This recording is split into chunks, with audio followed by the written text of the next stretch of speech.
live in neon Technicolor glory. Ooh. Yeah, we are pushing my little computer to the limit with our little moving background that you can see on YouTube. Yeah, if you want to check it out, make sure you head over to YouTube. You can follow along with us. The card, we made a little slideshow so you can see the artwork and check the cards out, read through the cards as we're talking about them. Yeah, so today it's all previews for Kamigawa Neon Dynasty. Yep. Officially the wordiest set in Magic's history. Congratulations. Thanks, Frank Karsten. Thank you, Frank, for that wonderful information. Yep. So if you'd like to tweet at us about the cards that you're excited about or something that we may have missed, you can get us at Casual Tripod on Twitter. Yep. You can also hit us up on Facebook at CasualtryHardMTG, or you can email us show@CasualtryHardMTG.com. I know we took a lot of listener submissions from Discord this week. Lots of cool people in there hanging out, talking about all sorts of different stuff. We also have a room in there for, any questions from you guys, stuff you might want us to cover on the show, or, if it's quick, a lot of times we'll just answer it right there. But if you want to join the Discord, make sure you do that. There's a link down in the description. There's a link on all our social media if you want to come join in the conversation. Like we said a couple minutes ago, this video will be up on YouTube with our smiling faces and pretty pictures. YouTube is Casual Tryhard MTG if you want to go check that out. I'm definitely going to do a pre-release kit build. As soon as they come in, I'll grab my hands on one and open it up on camera and show everyone how to build a sealed deck / pre-release deck, some tips and tricks and kind of what's in one. So I hope to have that up before pre-release starts in case people haven't been to a pre-release before and want an idea of what to expect.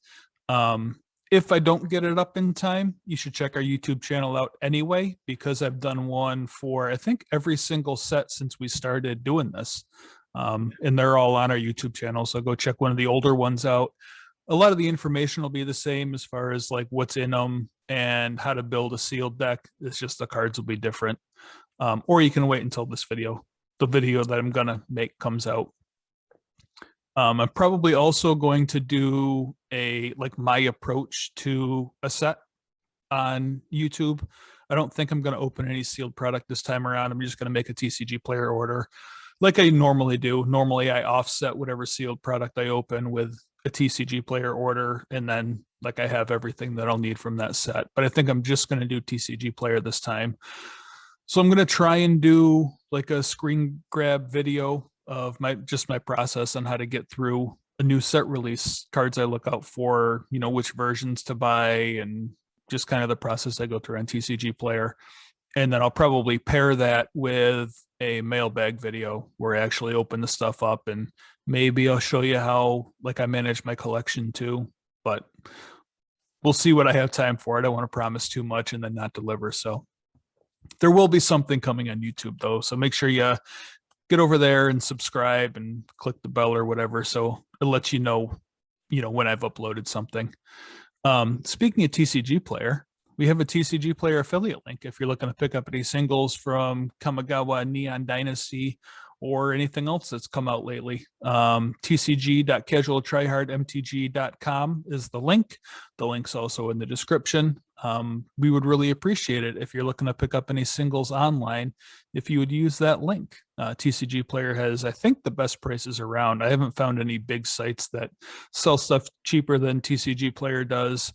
And I've only checked CFB's marketplace a couple times, but TCG was still cheaper than CFB's marketplace last time I checked also. And if you use our affiliate link, we get a percentage of whatever you buy to help keep the show going. And we really like that. So we'd appreciate it if you did that for us. If you guys want to support us a little bit more directly, you can do so at patreon.com/casualtryhardmtg. Patrons get access to our show notes. Usually I post them up the day before the show goes live, so you get kind of a sneak peek of what we're going to be talking about that week. And patrons also get an extra hour and a half of us talking every week. We record our pre-show and upload it completely unedited, raw. You never really know what we're going to talk about. Sometimes it's magic, sometimes it's not. Sometimes it's large amounts of money that have gone missing. It didn't come back. The best part is Yeah. they came back. That's right. Also, patrons get put on my mailing list. I really don't have any like hard promises of things that I mail out, but I try and send something out like every other month, just as kind of a thank you to our patrons.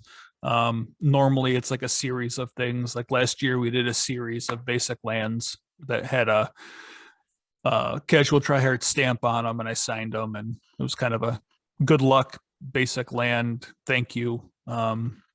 I don't want to spoil what's going out this time around. We got some new patrons that I want to be excited, so I'm not going to spoil it now, but this week or this round of givebacks are pretty cool as well. So if you want to get put on my mailing list, chip a couple bucks into Patreon, help support us, and like I said, I'll put you on my list and send you some stuff out. I think that's all we got for housekeeping stuff. You want to jump into the show? Let's jump into this show. So I'll work through cards partially for draft, partially for constructed, or just things that people thought were interesting. So we're going to start off, hopefully, we're going to start off, there we go, with the gold uncommons. Yeah, some of these were interesting and we wanted to talk about anyway. But I know I've had the conversation with a couple people in Discord lately about like how to get into Arena and best practices for like collection building and stuff. And drafting is really the best way to build a collection on Arena. So I thought it was important that we kind of went over these cards. We can talk about the ones that we thought were particularly interesting, but just kind of define the archetypes for this set so that when people go out to, you know, draft for the first time on Thursday on Arena or catch a draft at their LGS this weekend, they know what the color pairs are supposed to do. Oh, so James was very optimistic. Getting on Arena on Thursday. Yeah, it happens. Never happens. Like without fail, there'll be the million tweets of just like people not being able to get on Arena. probably. If you're lucky enough to get on Arena and get a draft on Thursday, probably Friday or Saturday, you're able to get it done. So, red white, we have Asari Captain, and this is a human samurai. It's a 4/3 with haste, and whenever a samurai or warrior you control attacks alone, it gets +1/+0 till the end of turn for each samurai or warrior you control. So the gimmick with red white is it wants you to attack alone. It has a bunch of creatures that either receive a bonus for attacking alone or provide like a bonus to any creature who attacks alone. Yeah.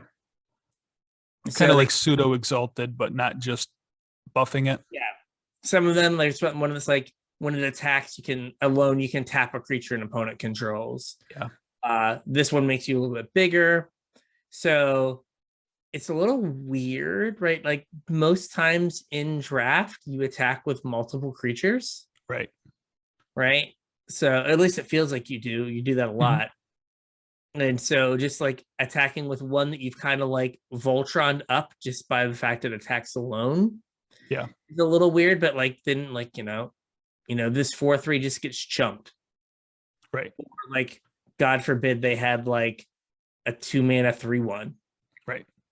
And it's just like, oh, well, it's a 7/3. It's like, yeah, it's a 7/3.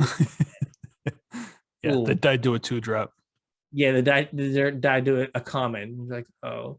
Yeah, but that's what red white wants to do, is it wants to go like tall on a creature, but like you get less risk than you would have like putting a bunch of enchantments on it or something. Right. Yeah, for sure. And there is the next card blows out attacking alone, because Lord help you if your attack alone and your creature gets bounced. Like, my one attacker did not do anything. Yeah. So this was one of the ones that we kind of wanted to talk about anyway, and it happens to be a signpost uncommon for this set. And it's a Colossal Sky Turtle. 4 green, blue, so it's the Simic one. It's a 6/5 enchantment creature turtle with flying and ward 2. So if you pay 7 mana, you get a 6/5 flying with ward 2. And then it also has 2 different channel abilities. If you listened to our episode last week, we went over all the mechanics for this set, and channel is one of the mechanics for this set. So if you want a little bit more information on how channel works or ninjutsu or reconfigure, make sure you check out last week's episode. It was pretty good. Yeah. But this card has channel for 2 and a green, discard Colossal Sky Turtle, return target card from your graveyard to your hand. And then it also has channel for 1 and a blue, discard Colossal Sky Turtle, return target creature to its owner's hand. So 2 different channel abilities. It's one or the other. You can't pay 3 green, blue, and do both of them. It's one or the other. Yeah. So what makes this guy so special? So I don't think you ever want to cast it. So when I looked at it, I was like, oh, whatever. And then I got to thinking, and the living end decks in modern, right? They usually cycle things, but they also have been playing, or some of the other Cascade decks play like Brazen Borrower as early interaction. Well, this is, some percentage of Brazen Borrower on a 6/5 that you like bring back from your graveyard when you living ended. And like there was in Legacy for a little bit a Replenish deck. Replenish is an old card that just returns all enchantments from the graveyard to your battlefield. And that was playing like Lay Claim and Cast Out. Yeah. And this is an enchantment creature. So there's Resurgent Belief in Modern that is the suspend card that does replenish, returns all your enchantments from your graveyard to the battlefield. So like you cycle a Cast Out, you cycle a Lay Claim, you bounce a creature with Colossal Sky Turtle, then you cascade into Resurgent Belief. Yeah. And you exile a creature, you steal their land with Lay Claim, and then you have a 6/5 ward 2. Yeah. Right? I mean, you might be able to do something close to that in standard also. It's not on the list, so I don't mind talking about it now. But isn't the that big green thing an enchantment too? Big green. Yeah, the dog, the Tanuki. The Tanuki, yeah, he's an enchantment creature that like ramps you.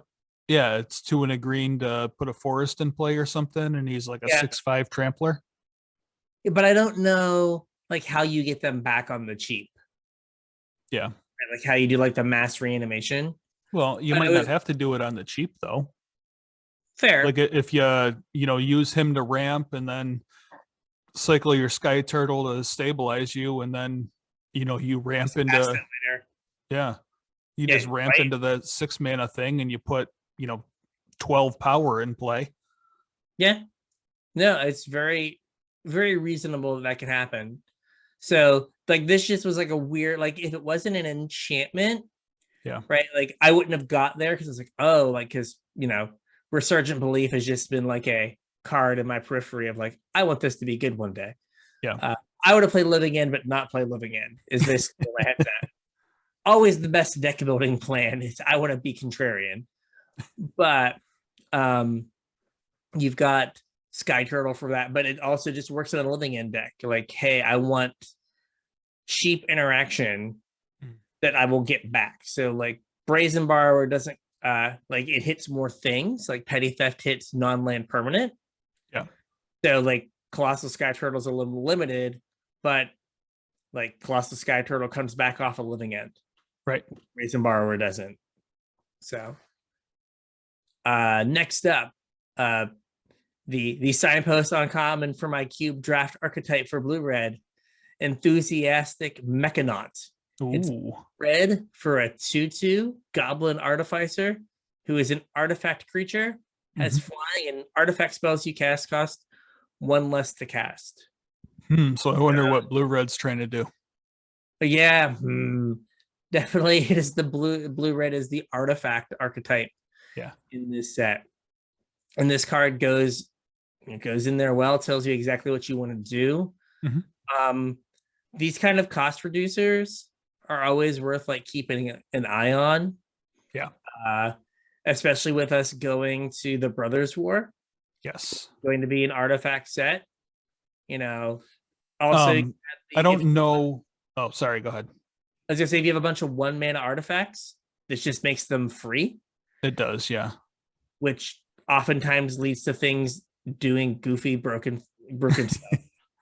Yeah. Also, randomly, like, I know we haven't talked about like finance stuff in a while or done like an episode on specs or anything, and maybe I'll cover a little bit of this when I do my like my approach to set collecting video whenever I do that.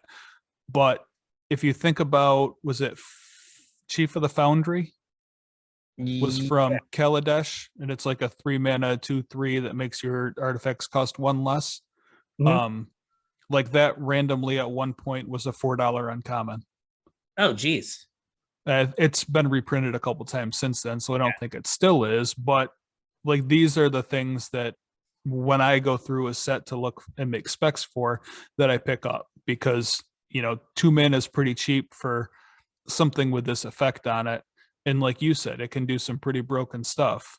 Picking up usually like the week after set releases when I like to do my big order.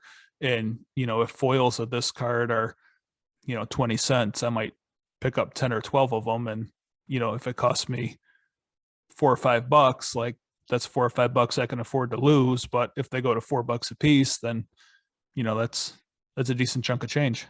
Yeah, I had bought a bunch of expressive iterations, and the pack non-foils are like five, like by listing for almost $5. Yep.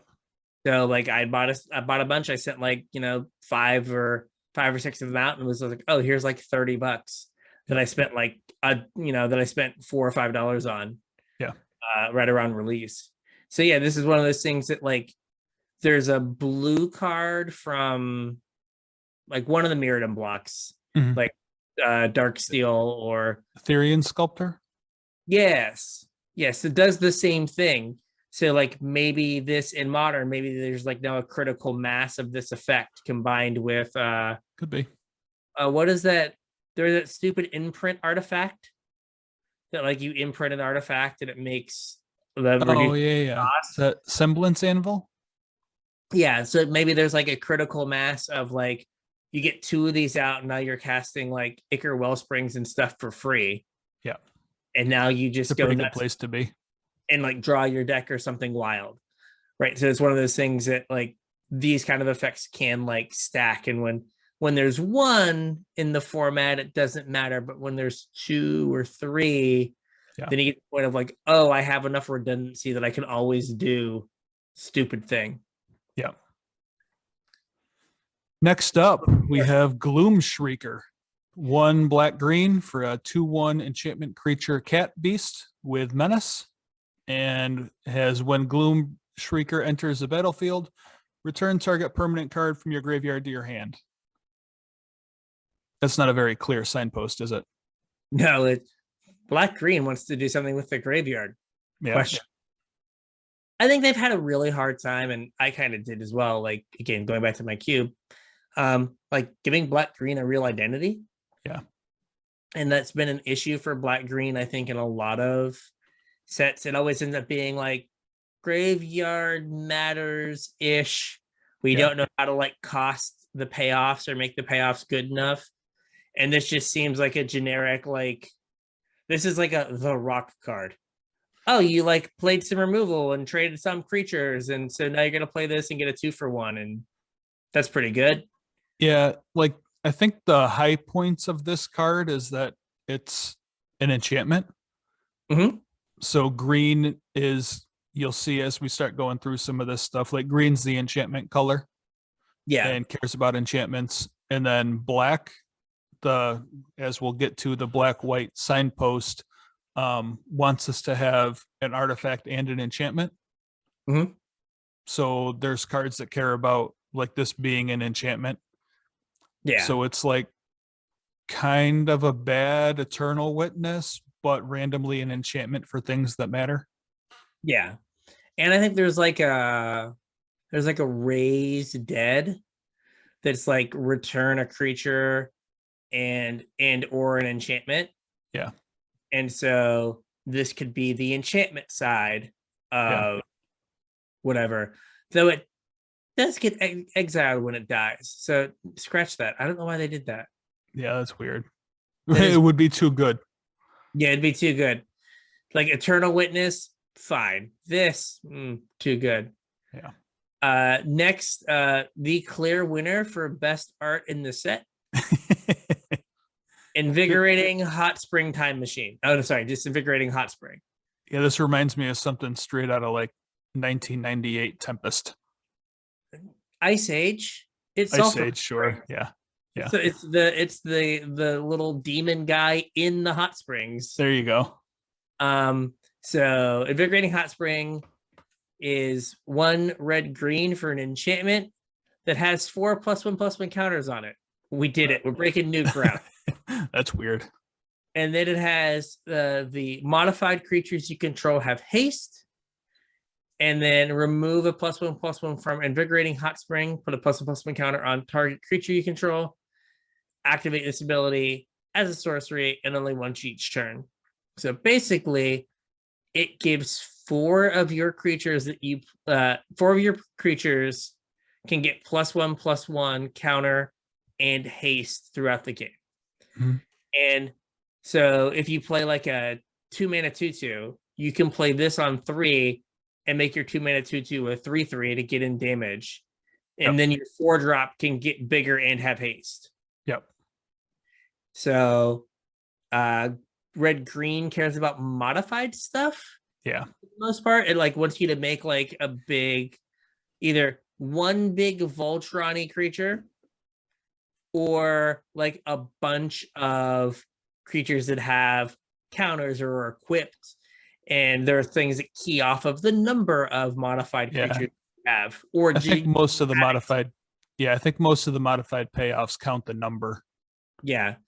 There's some that are like you need 2, or some that are like reduce the cost by the number of modified creatures you have. Yep. All right. What do we Next have? up, we have Jukai Naturalist.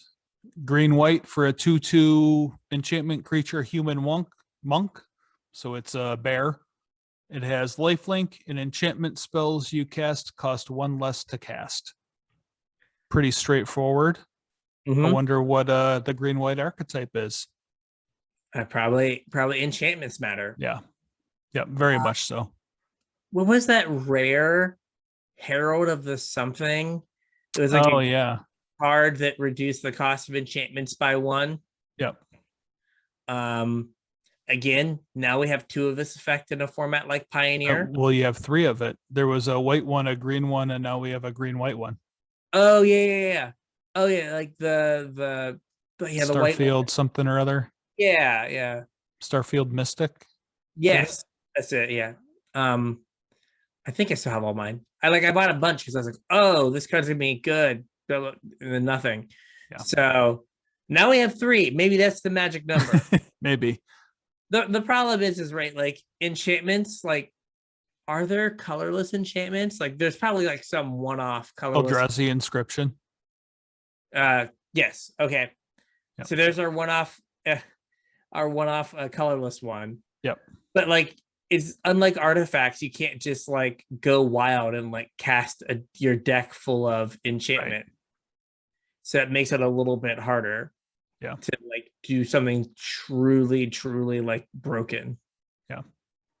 Which is what we all want to do in the end. Truly broken stuff. Yep. So we have Naomi, Pillar of Order, 3 white black for a 4/4. Whenever Naomi Pillar of Order enters the battlefield or attacks, if you control an artifact and an enchantment, create a 2/2 white samurai creature token with vigilance. Yep. So that's what white and black's trying to do, is it wants you to have an artifact and an enchantment. When you do, something will happen. There are enough random creatures that are enchantments, creatures that are artifacts, that you're not going to have to go out of your way to like have an artifact and an enchantment. Like it's going to happen pretty naturally. Yeah. Oh, you know what Naomi backwards is, right? Can we say that on the pod? It's I moan. Like, it's not bad. I learned that from Van Wilder. Yep. Early Ryan Reynolds. If there are any kids watching, you can't watch that movie. That's for your parents to relive their youth. That's right. This one's for you now. This is right up your alley.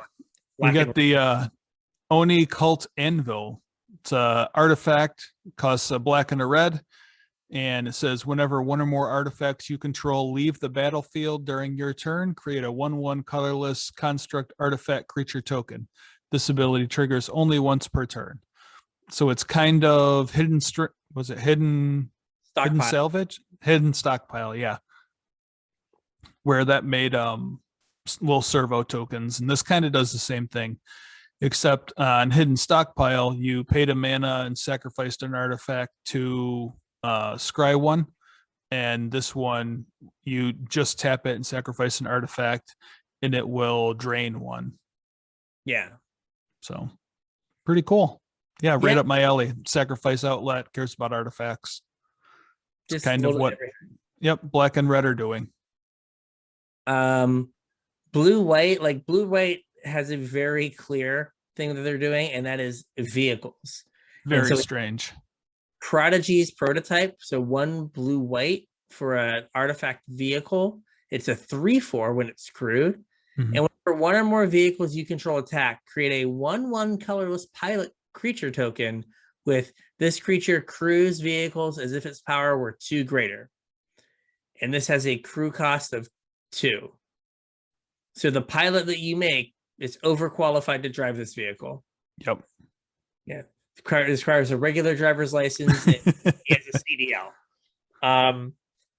So very much like the vehicles archetype is weird in that they, right, like it has the biggest fail case in like limited, like if you have an opening hand with like 3 vehicles and 4 lands, like you can't realistically keep it. Right. Because like if you just like play a bunch of things that don't do anything, that don't attack and block. Blank cardboard.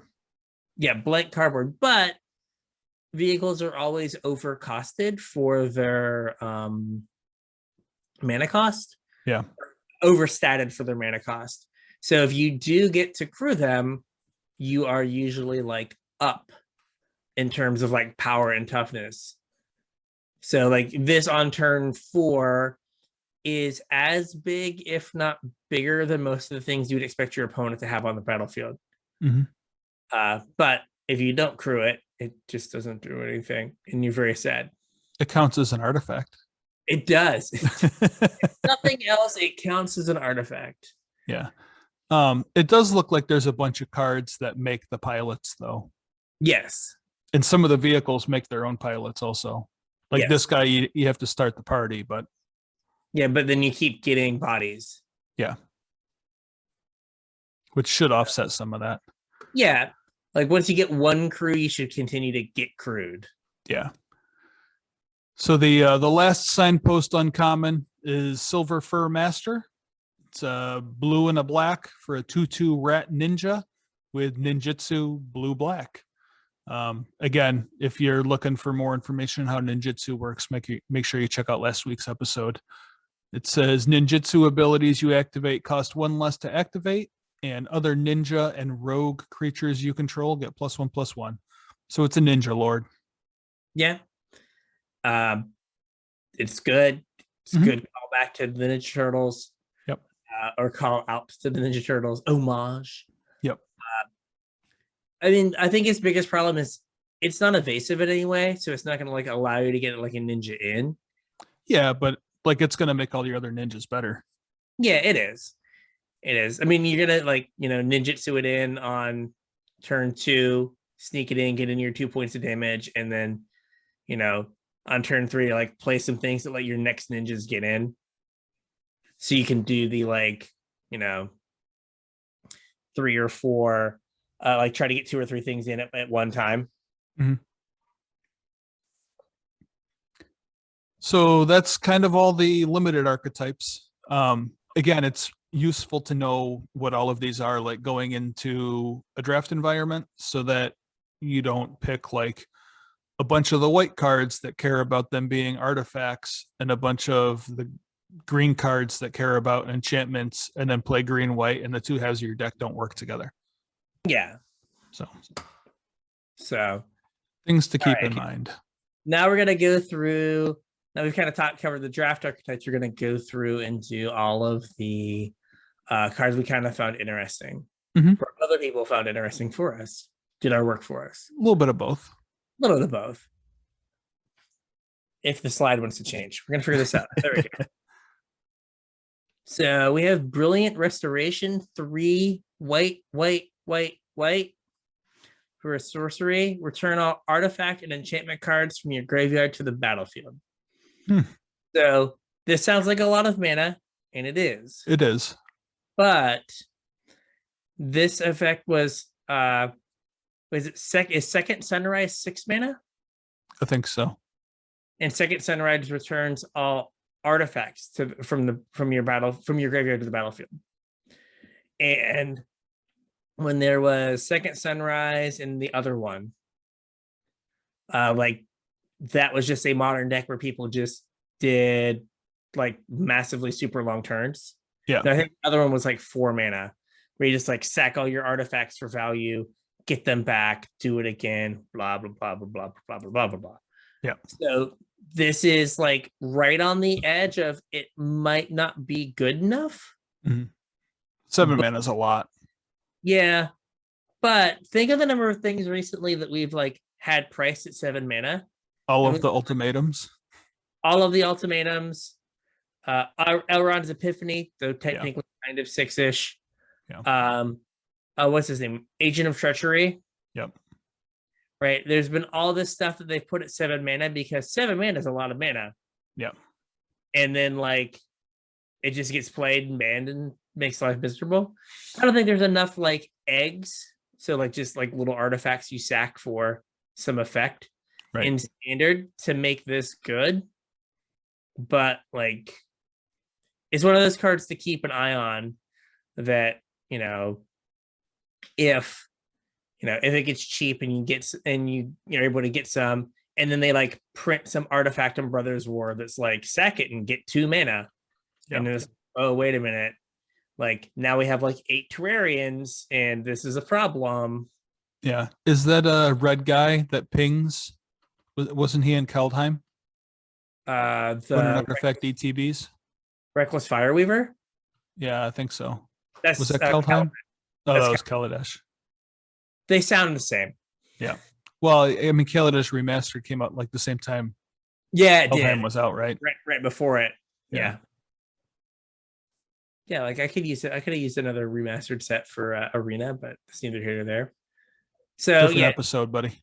Different episode. But yeah, this is a card to just keep an eye on because it does a thing that has been shown to be super powerful.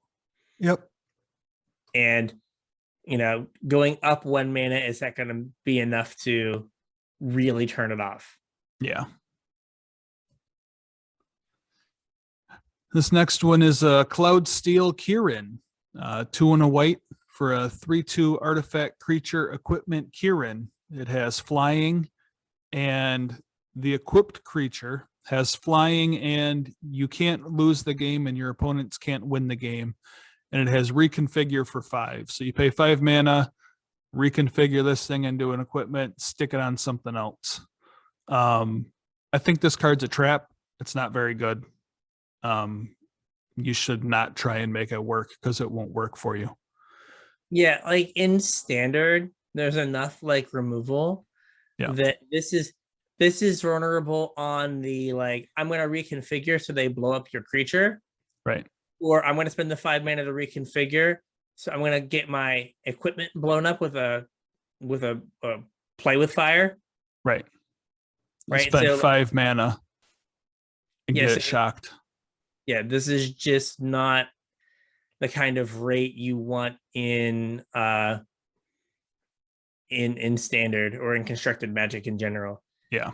That said, I am going to lose a game because you can't deal with it. because I do not have a removal spell for it. Yeah. And I'm just going to look like a dope as I like deck myself out. So that's kind of an interesting point that I guess we can talk about here, since I don't think it's going to show up later on in the episode. When you're playing limited with this set, a lot of the creatures in this set are either artifacts or enchantments.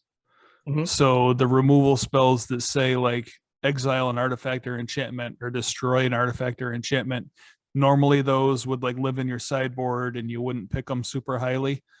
They're just a removal spell in this set because every deck is going to have a creature target for them. Yeah. So like you can probably easily play like one of that effect Yeah. in your deck and know that you're going to have like a target. Yeah. And if you're like playing like best of 3, it might be that you can go up to 2 or 3 when you see that your opponent is green, white enchantments and they have 12 enchantment creatures. And you're like, oh, anything that says destroyed enchantment is great. Yeah. Well, like most of the red creatures are artifacts as well. This is true. So like you get like, I think only, no, blue has as much. Yeah. I don't know if there is like a color. I don't know if someone can put together a deck. Yeah. That doesn't have like 5 targets for your spell, not counting other artifacts and enchantments in doing artifact and enchantment things normally. So yeah, at least 1, maybe 2. I wouldn't go like super hard, but but it's like they're definitely playable, whereas in most sets they just live in your sideboard. Yes, very true. All right, so this is Commander Gold, Jerry. Commander Gold. And some awesome seb art. So we have Farewell. Yep. 4 white for a sorcery. Choose 1 or more. Exile our artifacts, exile all creatures, exile our enchantments, exile all graveyards. This is like an easier to cast planar cleansing. I guess it misses planeswalkers. Yeah. Where planar cleansing would sweep those up, but it switches planeswalkers for graveyards. From what I understand, this is all you want to do in Commander ever. Yeah. Is just exile all the things. I mean, I wouldn't be surprised if this saw some amount of play in like a regular format as well. Yeah. Like 6 mana is kind of a lot, but it's super versatile. Like it nukes graveyard decks. It's a wrath, hits random artifact decks. Kind of does everything. Yeah, like there's not really a point where it's like, unless you're playing against like hard blue-white control. Yeah. There's not a point where it's not good. Yeah, but even then, like a lot of those decks have like the Celestis or whatever that are trying to use that to draw cards, and this hits it. Tag, you're it. I mean, in Historic, the blue-white control deck is like a Lotus Field combo deck to get like a ton of mana. Yeah. So like they routinely have 6 mana on turn like 4. Yep. So then like Farewell is just like whatever your problem is, it goes away. So I think this is a really solid card, and it's one of those cards that might like sneakily be expensive. Yep.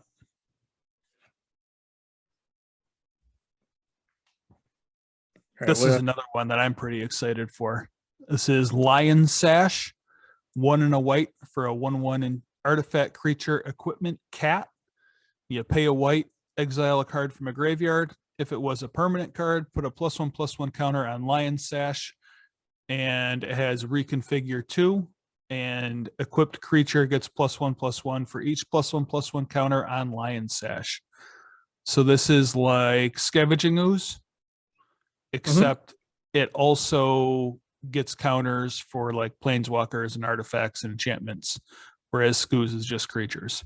But you don't get to gain life. Yeah. But you also can suit up something else. Yeah. So like I think the biggest use for reconfigure is like against a control deck or something, hiding your equipment from like a sweeper or removal. Yeah. or hiding that creature because you're like, oh, I'll put my Lion Slash on something.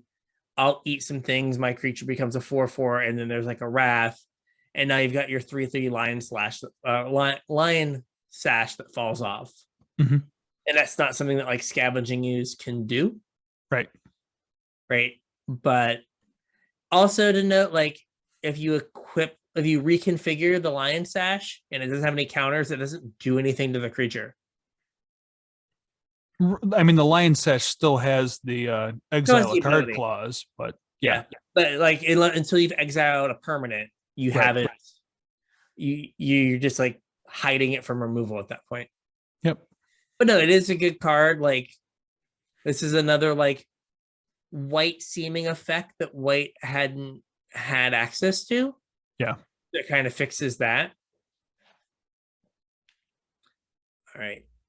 So we have a saga. So there's like 3 sagas or 4 sagas for every color.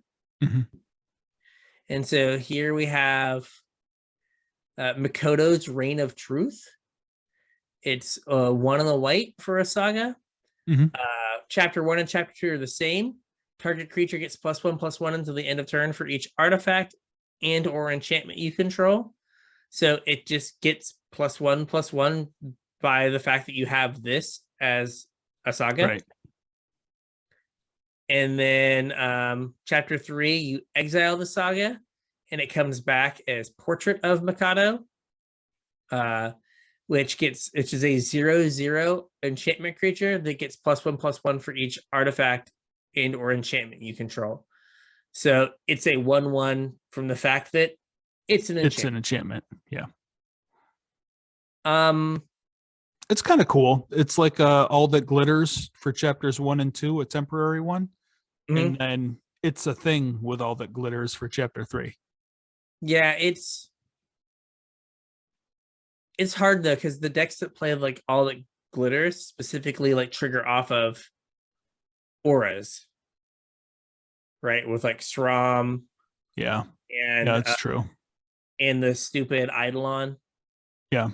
Hateful Eidolon. And then what's his name? Core Spirit Dancer.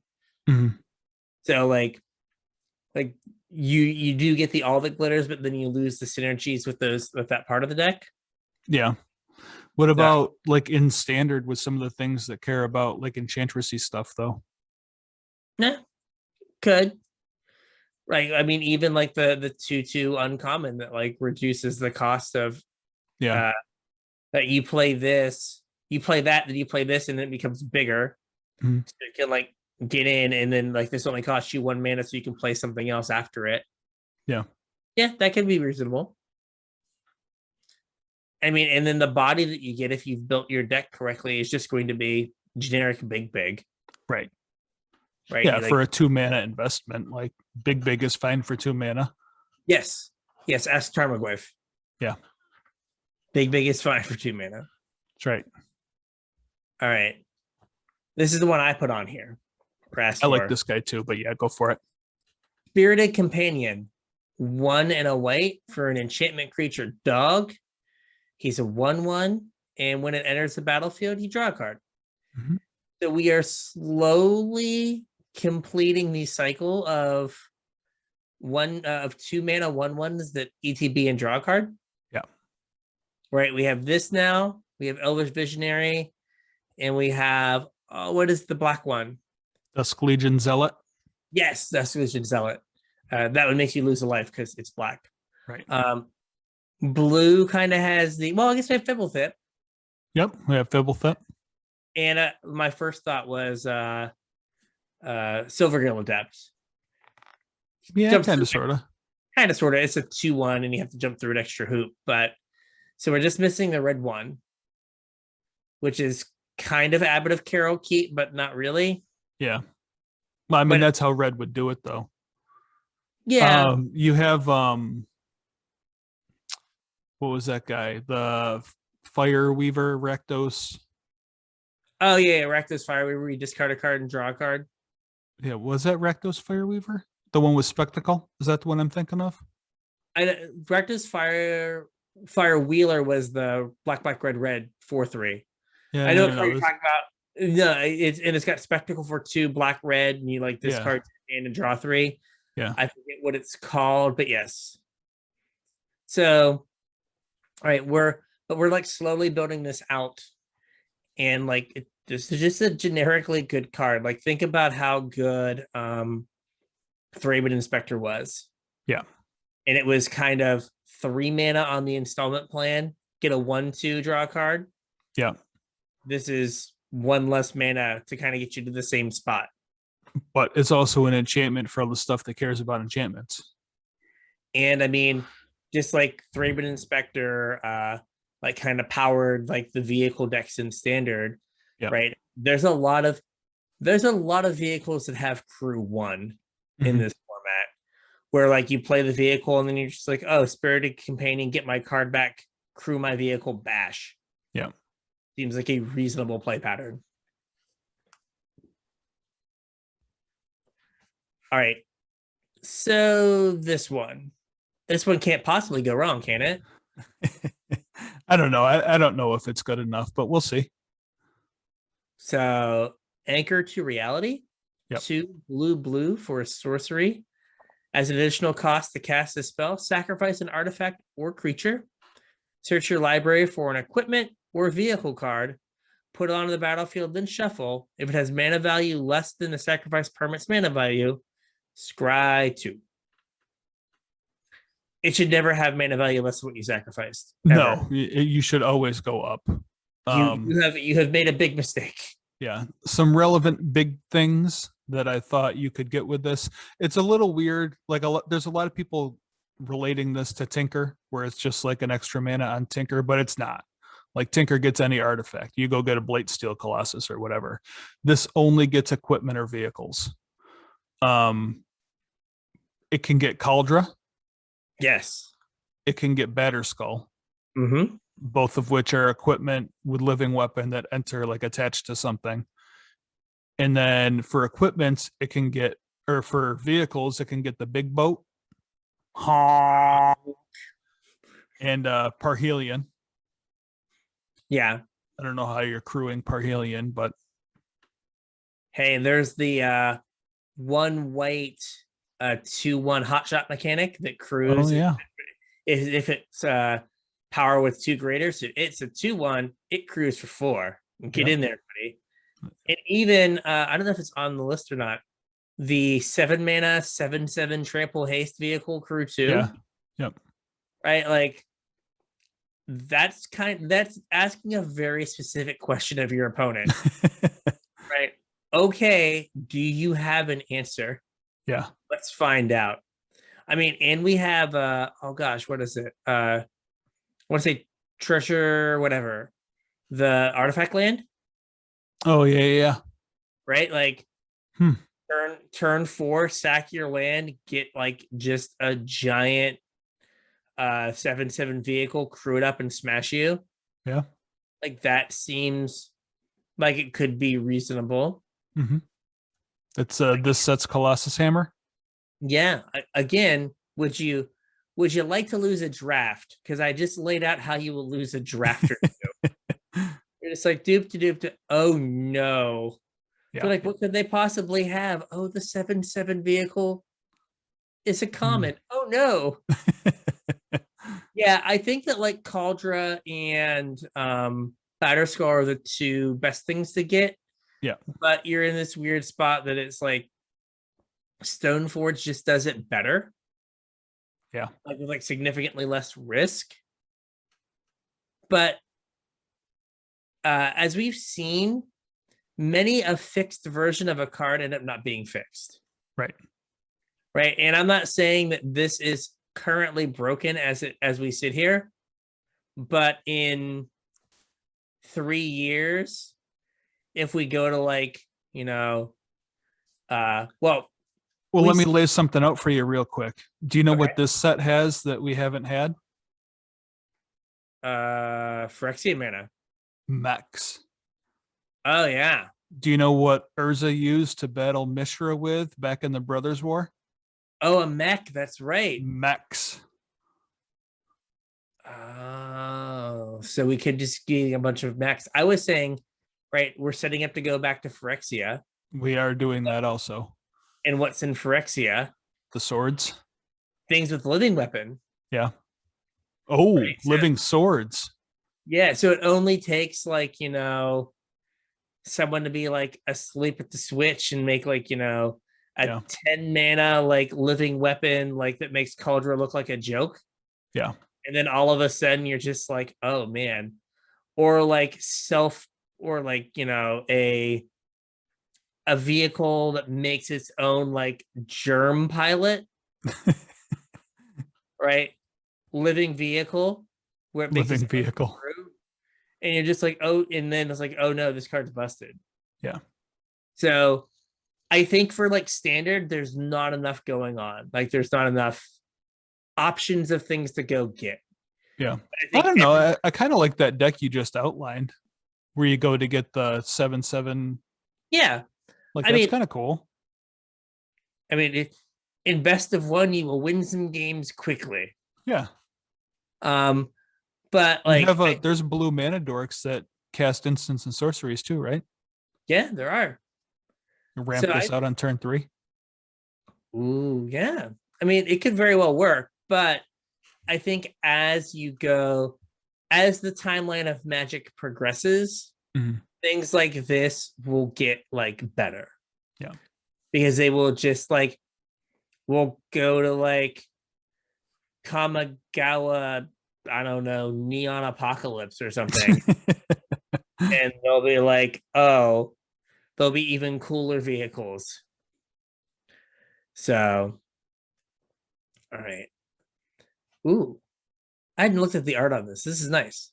Yeah. Disruption Protocol. What does this do? It's a blue for an instant. As an additional cost to cast this spell, tap an untapped artifact you control or pay 1, counter target spell.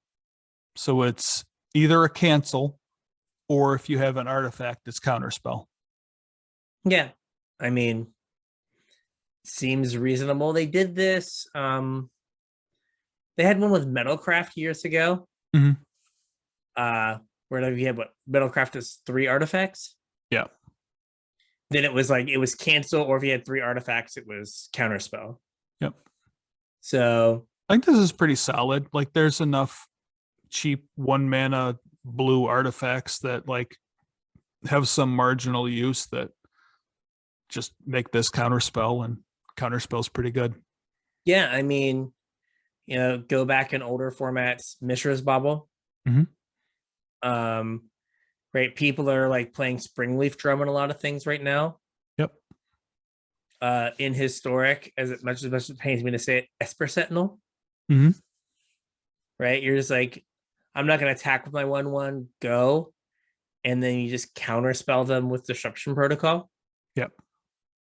So, I know it feels like it has like a home somewhere. Yeah. So, and the art is pretty cool. It is pretty cool.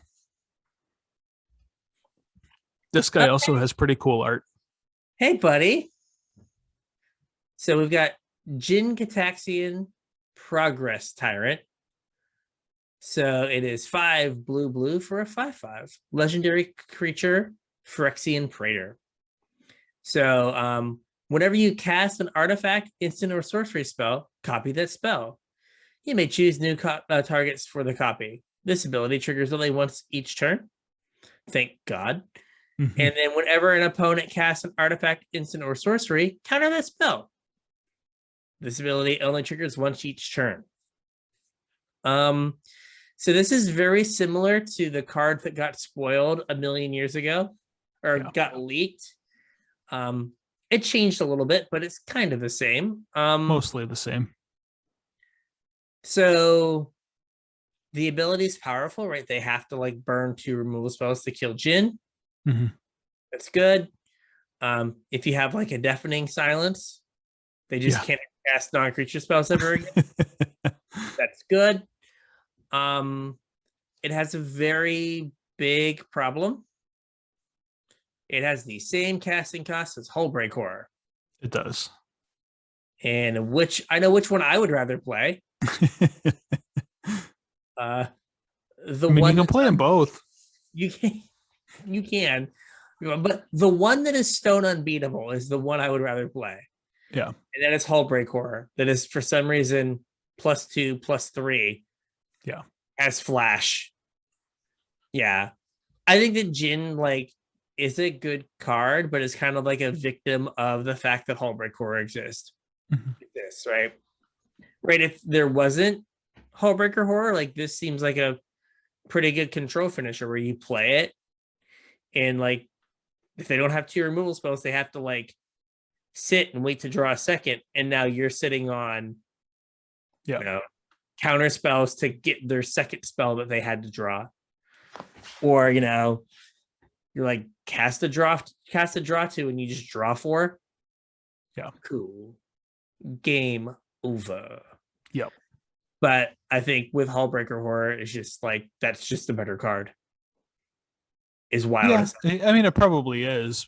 But also like if you do a couple sealeds this weekend and you end up with one of these and you don't have any Hullbreaker Horrors, like I think they could be interchangeable too. Like if you're wanting to build like a blue-white control deck or whatever, and you don't have Hullbreaker Horrors, but you end up with one of this, I think it probably fills a very similar role. Agreed. Speaking of mechs. Yeah. This one's Mobilizer Mech. 1 in a blue for a 3/4 vehicle with flying. And whenever it becomes crewed, up to 1 other target vehicle you control becomes an artifact creature till end of turn. And it has crew 3. So you crew this guy, and then it crews something else. Yeah. Like a Parhelion. Or the 1 mana 7/11 vehicle from Kaladesh. Yeah. Yeah, it does. Yeah, it does. So that, and you go Mobilizer Mech, and then you play anything with 3 power. Yep. And you're like, 10. Your go. So one thing that is kind of cool about this card is it doesn't have to attack to do the thing. Fair. So if you have the Consulate Dreadnought is the 1 mana 7/11. If you have that thing in play already, and then have this like play this thing on turn 4 or whatever, and then crew it, that automatically crews the Dreadnought. Oh, good point. Yeah, so it doesn't have to like its crewing almost has haste. Right. Another trick you can do is you can like recrew a vehicle. So if you have a bunch of Dreadnoughts, you can just like crew this, turn something else on, crew it again, turn something else on. So here's an interesting thing. So crew, the reminder text is tap any number of creatures you control with a total power of 3 or more. It doesn't say other. It can crew it. No, they errated it. Oh, they did? Yeah. Or they didn't errata it, but they changed the way crew works. Crew vehicles can't crew themselves anymore. Okay. Yep. That should be in the comp rules update. Solid work. Yep. Okay. Thanks for the reminder text that is wrong. Yep. Okay. We can't break it that way. But like, your blue-white historic deck that's playing Parhelion, what is his name? The Toolcraft Exemplar. Mm-hmm. Oh yeah. And then this is great with that. And then our anchor to reality, right? Mm-hmm. Yeah. To go get your Parhelion. To here's how you're crewing your Parhelion. Yeah. Right. And you play Thraben Inspector to get yourself your token. Yep. To get your artifact for your anchor to reality. Mm-hmm. Oh, we got a stew going here. Seems sweet. We got the 2/3 dream stew. Let's go. No, but I think this card, like we were going through, and I was like, did we put this card in the list because this is a card that I think is like super interesting. It is interesting. Like right at that like balance of like this could be really good, but it also like the crew cost might be just high enough to not get there. Well, I mean, I think you're spot on the money with Toolcraft Exemplar, and I'll also add in like Scrap Heap Scrounger. Oh yeah. I mean, this is not too far away from Heart of Kirin. Correct. Right. I mean, they both fly. This is a little bit smaller. And in the early game, the vigilance didn't really matter. Right. So like it's super close to Heart of Kirin, and that card just like ran standard for a long time. Yeah. So we Esper vehicles instead of Mardu vehicles. Yeah, you could Esper would work. Or like your Jeskai, right? Like you play a veteran motorist and those kind of things. Right. I mean, or just like pick your favorite, like what is he called? Seasoned Hollow Blade. You're just like, whatever. Yeah. He's indestructible, get in there, guy. Yeah, no, I think there's a lot of ways to make this work. And like the games where you like, whatever Consulate Dreadnought into this, into Cruet. Yeah. On turn 3, you just 10 your opponent, and you're just like, all right, like, can you beat this? Like you're dead on turn 4. Like you're gonna feel like a genius. Like I am the greatest. You're a genius because you're listening to us brew your deck for you. That's right. That's right. Like the other cool thing is most of those cards that we just rattled off are like commons or uncommons. Yeah. Yeah. I mean, Toolcraft Exemplar is a rare, but this is an uncommon. The Dreadnought's an uncommon. An uncommon. Veteran Motorist is an uncommon, though then you get into like making your mana work with rares. Yeah. What are other Seasoned Hollow Blade is an uncommon. Like there's enough like there are enough white 3 power 2 drops. Yeah. There's like take your pick. There's the one for you out there. The Anchor to Reality is an uncommon also. Yeah. They put some wild uncommons in this set. Yeah. It was, have you listened to LR's set review yet? Yes, twice. There are so many uncommons and commons that they gave like a B to. Yeah. So that you're just like, oh, like I guess if I open this, I kind of have to take it. Yeah. Crazy. Like, yeah. I don't know. Did you see there was a tweet from Stephen Crokies who was like, Match the Gathering is now affordable after 4 mythics are printed at common and uncommon. And like the crab, the 5/7 crab that's also a counter spell. Yeah. Was like one of them. It's like, yeah, it's just a wild amount of like things on a card. I forget what the other ones were, but it was just like, oh yeah, these are nuts. All right. Reality Heist. Yet another I might be broken card. 5 blue for an instant. This spell costs 1 less for each artifact you control, so it has affinity. Never been an issue. Never been broken. Never, not once. Look at the top 7 cards of your library. You may reveal up to 2 artifacts from among them. Put them into your hand, and put the rest on the bottom of your library in a random order. So it's dig for your time only for artifacts. So apparently this was 1 mana less. Oh, really? Yeah, apparently Brian Gottlieb consulted on this set, and he said he remembered looking at this card and being scared. Yeah.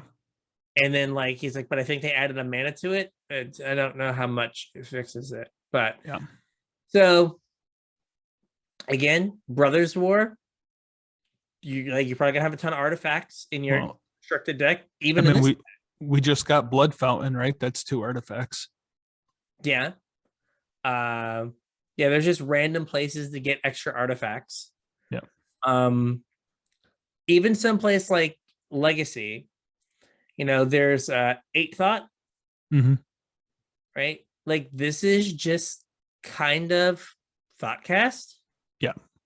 right? It's one more mana than Thoughtcast, which is a big deal, right? It's blue in the best case instead of just blue, but it's just like pick your best 2 artifacts out of like your top 7 as opposed to whatever random couple cards you get from Thoughtcast.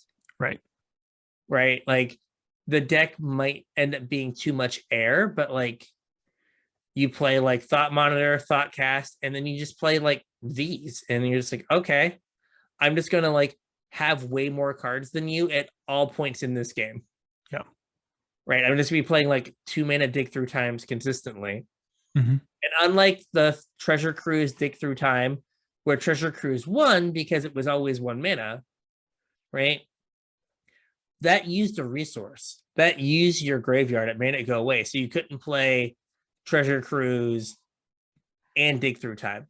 Yeah, right? you were only ever casting one per game. Yeah.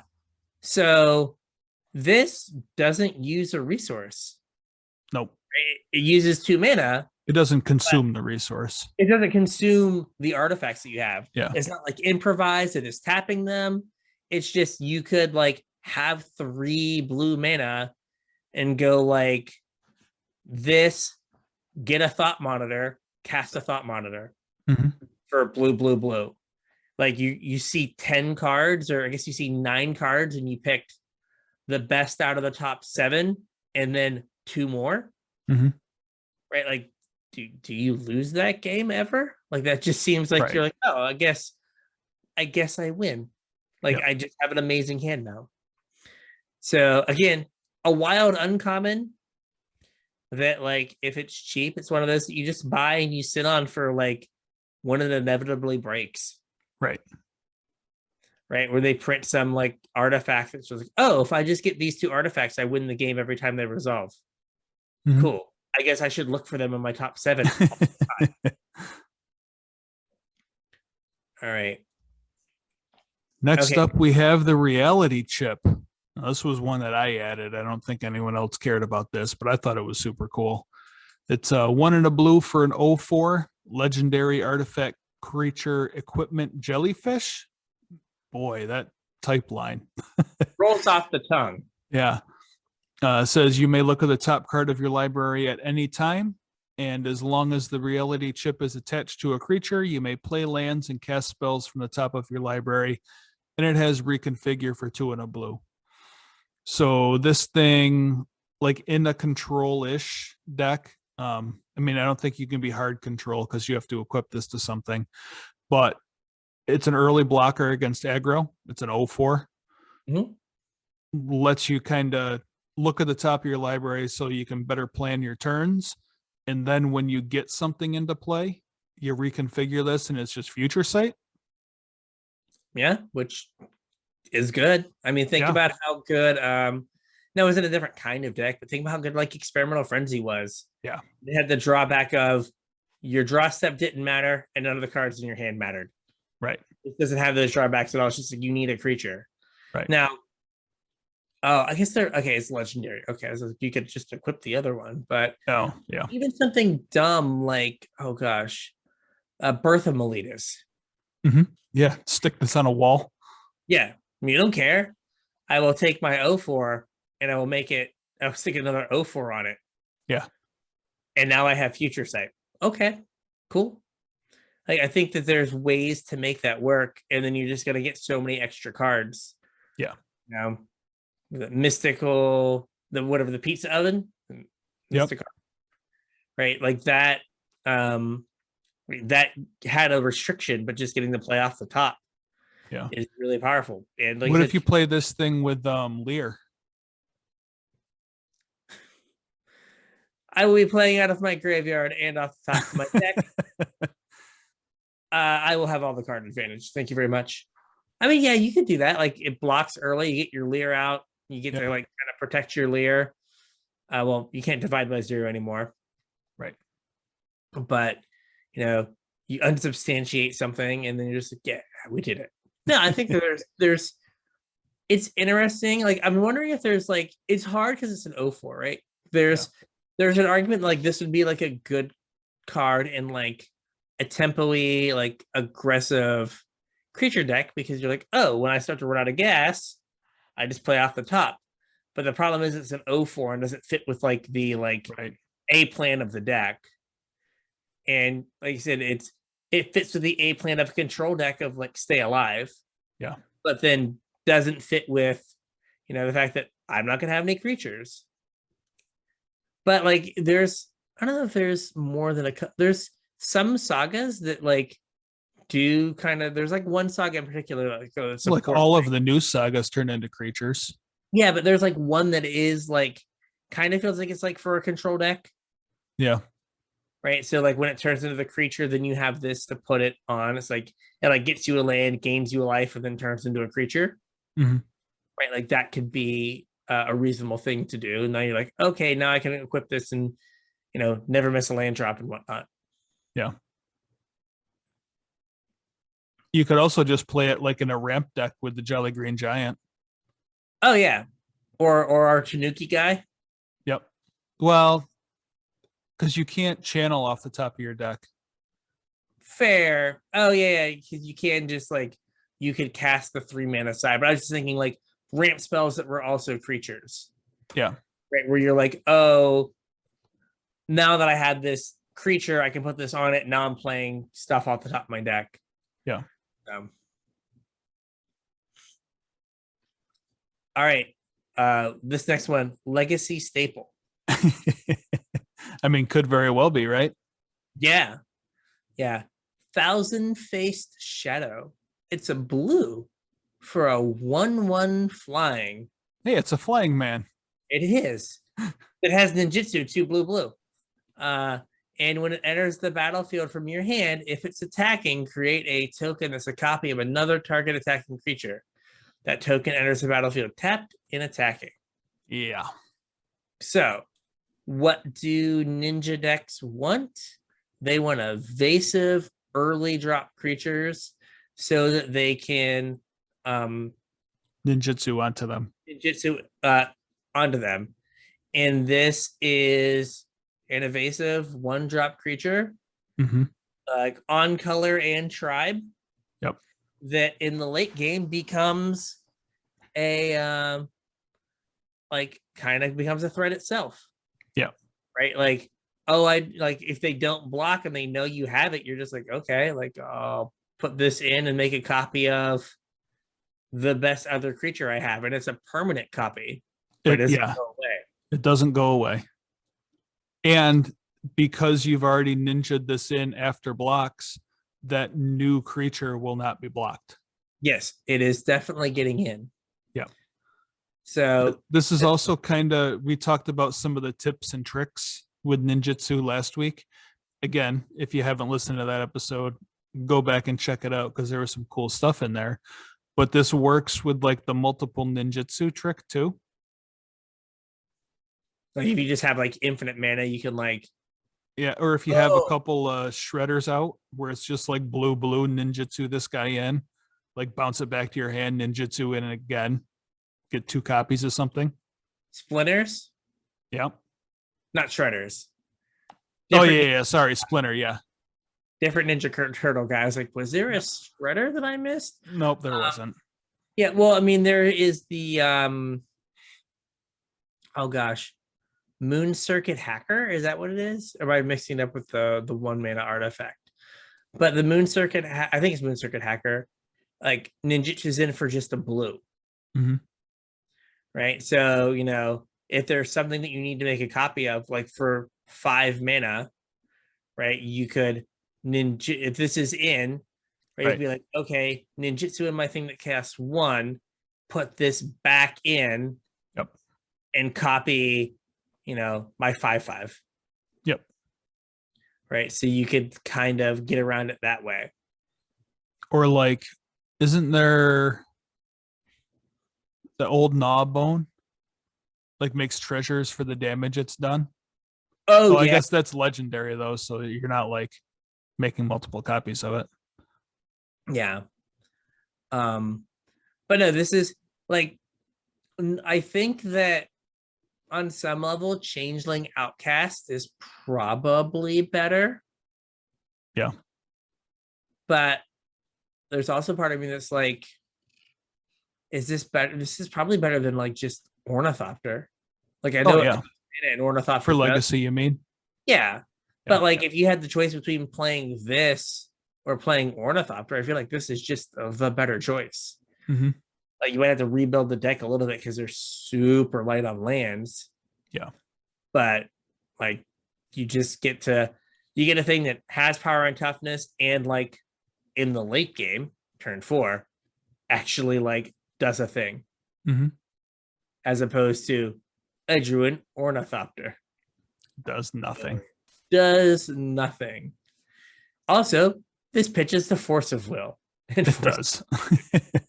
When in doubt, does it pitch to Force? And it does. Yep. No, but this card is like sneaky good.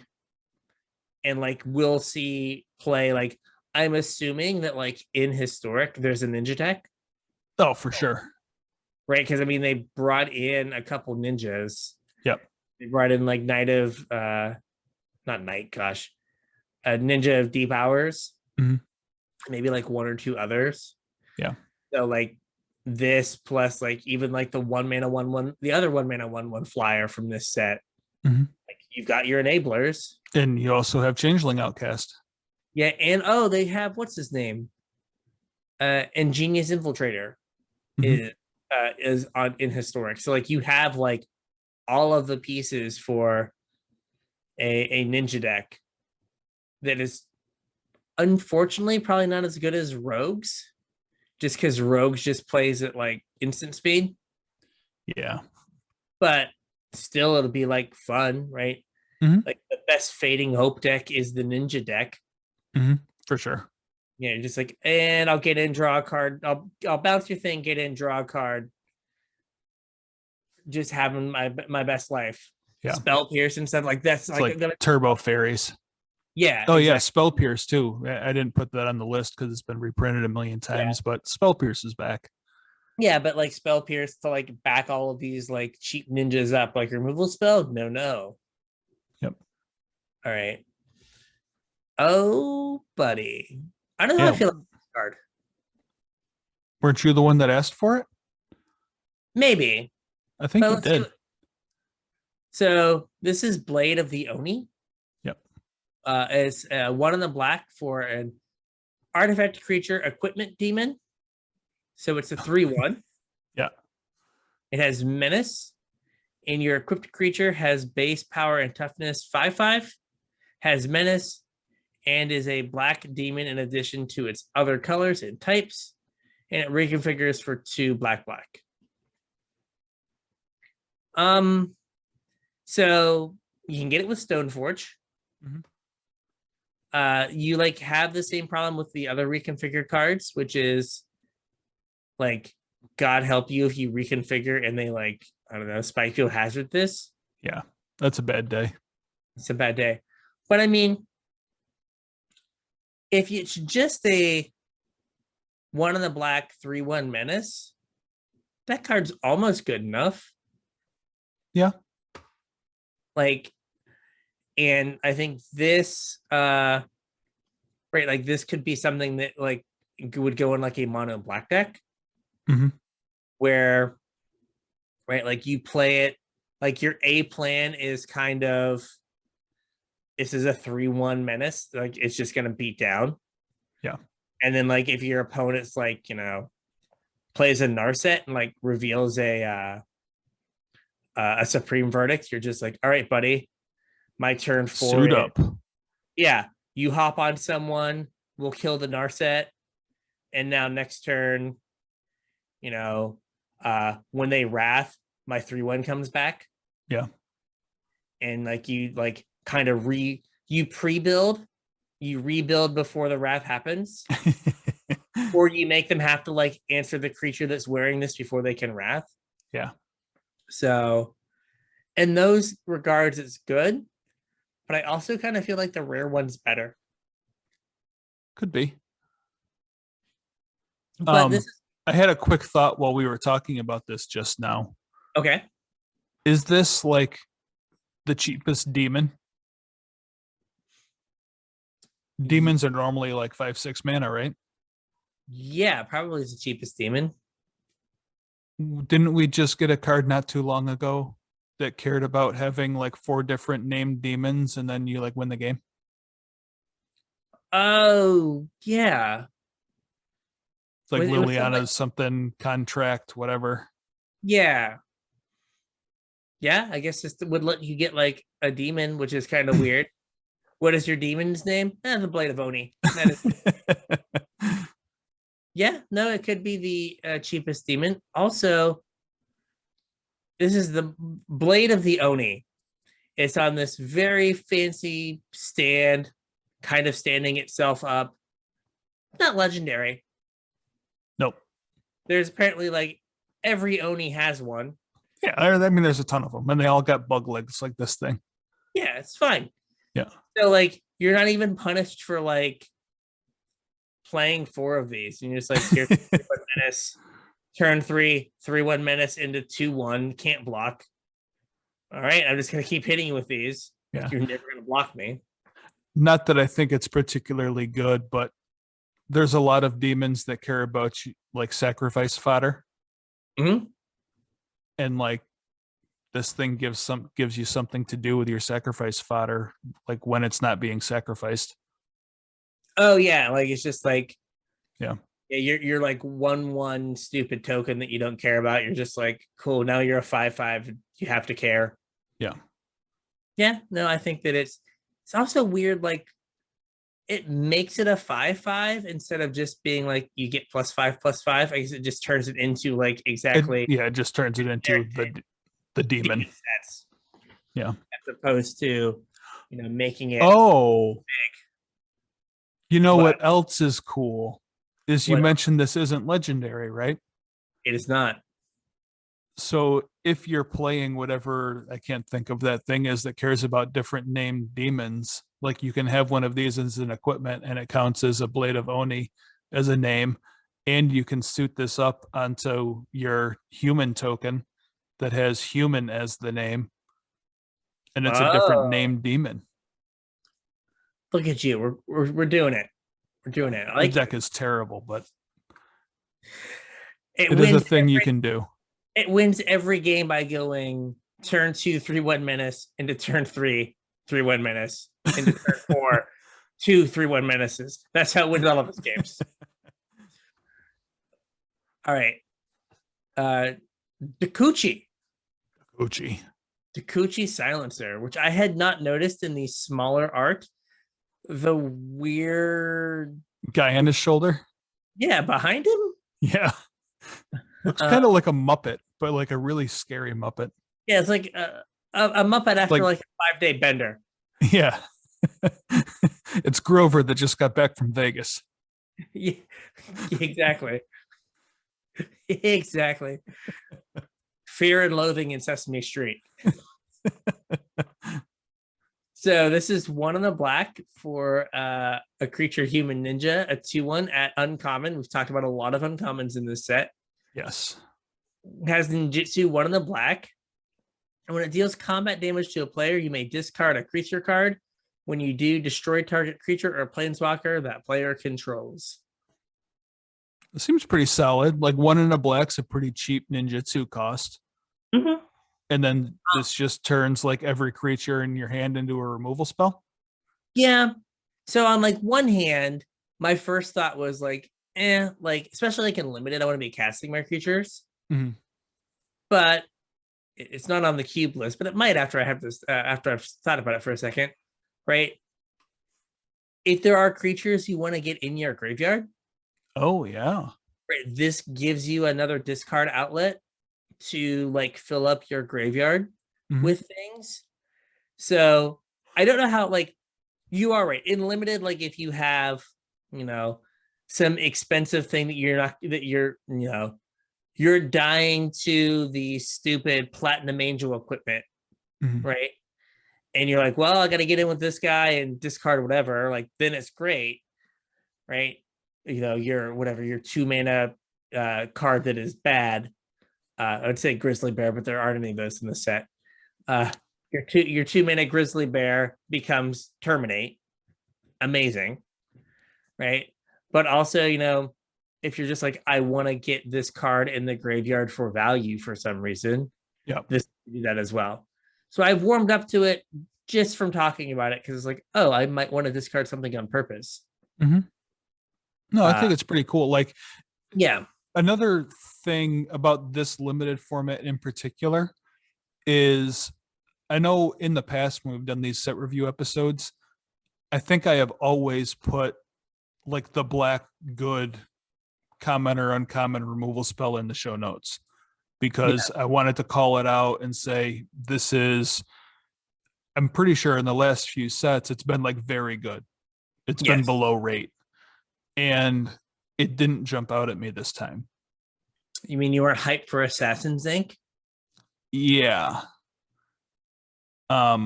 So if the removal's not great and you're not like picking it high priority because it's not, you know, fantastic, it's not 2 mana, destroy anything, lose 2 life.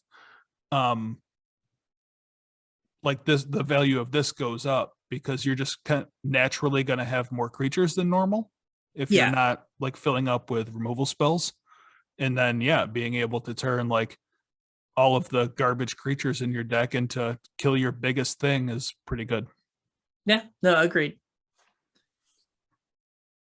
All right, we have Gravelighter. What does this one do? This is 2 and a black for a 2/2 flying spirit. So it's Windrake. And then it also says when Gravecrawler enters the battlefield, draw a card if a creature died this turn. Otherwise, each player sacrifices a creature. So the second half of this, 3 mana ETB, both players sacrifice a creature, I think has been playable like every time it's been printed. We had, was it Plague Crafter, Fleshbag Marauder, Demon's Disciple? Yes. Like that card always gets played somewhere, somehow. And this is that, but is also like a Windrake that cantrips if you use a removal spell earlier in the turn, or if you traded something in combat. Yeah, like there's probably like in limited, like if your opponent like makes a sketchy attack into your like 2 mana card, it might just be because they're trying to like trade, right, and like draw a card off of this. Yep. So no, I mean, and these are often like constructed playable as well. Yeah, no, this card's sweet. I like this card a lot as an uncommon. It's crazy how many uncommons made my list this year. Yeah. All right, so here we go. Now this one's some business here. Let's talk about this one for us. Oh, never mind. Makoto Soul Ripper, 1 in the black for an artifact vehicle. It is a 4/3 with crew 2 and then a paragraph. Whenever Makoto Soul Ripper attacks, you may sacrifice another artifact or creature. If you do, put a +1/+1 counter on Makoto Soul Ripper and it gains menace until the end of turn. Yeah. So this kind of reminded me of the trains from Kaladesh. Had the, was it Untethered Express or Untethered Express and Renegade Freighter? Yeah. Where it kind of just gets bigger and bigger every turn. And then it also has menace, so it has evasion. And it's a sacrifice outlet for stuff that cares about, you know, things leaving the battlefield, artifact creatures trigger like Blood Artist stuff. There's some stuff that cares about artifacts leaving the battlefield. And 2 mana for that effect, I think, is pretty cheap. Yeah. So something I thought of was, again, going to like mono black and Pioneer. When that deck was kind of at the top of Pioneer, right? It was like the Thoughtseize deck that had resiliency against sweepers, and part of that resiliency was it had a Looter Scooter. Yeah. Right? Now, Looter Scooter let them, you know, kind of ditch a bunch of like the creatures that came, that like the 1-drops that are 2/1s that can't block or enter the battlefield tap that come back somehow. Right? Either like Bloodsoaked Champions on raid, Gutter Bones is like a certain number of cards or whatever, right? Gutter Bones was Spectacle, wasn't it? Was it Spectacle? Then there's the I other think one so. that is a number of cards, right? Dread Yeah. Wanderer. Yep. Well, they all have 2 power. Yep. They all crew this thing. Mm-hmm. So, right, if your curve is one of your infinite Savannah Lions, Yep. you attack for 2, you play this, and then you're like, crew it, attack, sack my Savannah Lion because I'm going to get it back. And then, play a Fatal Push. Yep. Or Right, if you play something like oh shoot, what's his name? Not Murderous Rider. The guy that draws a card when something dies. Oh, Morbid Midnight Rider. Well, yeah, Midnight. I guess there's Midnight Rider and then Morbid Opportunist. Yeah. Yeah. Then you turn it into like a value engine. Yeah, it just like draws you a bunch of cards. Like it has a lot of uses, and it also has the use case of, again, like your opponent like casts Supreme Verdict. Yeah. Okay, get back one of my dorky 2/1s, crew it, and smash you for 6 or whatever. Yeah. So I think all in all, this card like kind of has a ready-made home in like Pioneer, and probably supports, unfortunately, another like monocolored aggressive deck. Yeah. In Standard. But like I said, I think this is kind of better than the Mythic. Yeah. But then the Blade of the Oni, you mean? Yes. Yeah. Also, like I know he's not, but it kind of looks like this guy has a giant head and he's wearing like a little fez on top. Oh no, that's not what it is. I don't know. It just seems like super weird that you have this like Japanese demon thing or whatever it is, and it's just like, and a little fez on top. I could be wrong. It could totally be a little fez, but it just looks funny. I don't get funny. It. All right, Pac-Man, evil Pac-Man with a fez. There we go. All right, next up we have Nashi Moon Sage's Scion. It's 1 black for a 3/2 legendary creature rat ninja. Ninjutsu 3 and a black. And whenever Nashi deals combat damage to a player, exile the top card of each player's library. Until end of turn, you may play one of those spells. If you cast a spell this way, pay life equal to its mana value rather than paying its mana cost. So this is kind of like a Bolas' Citadel. And a Fallen Shinobi. Yeah. Yeah. I don't know if it's good enough. Like, I think if you like switched the casting cost in the ninjutsu. So if it ninjutsu for cheaper than it was.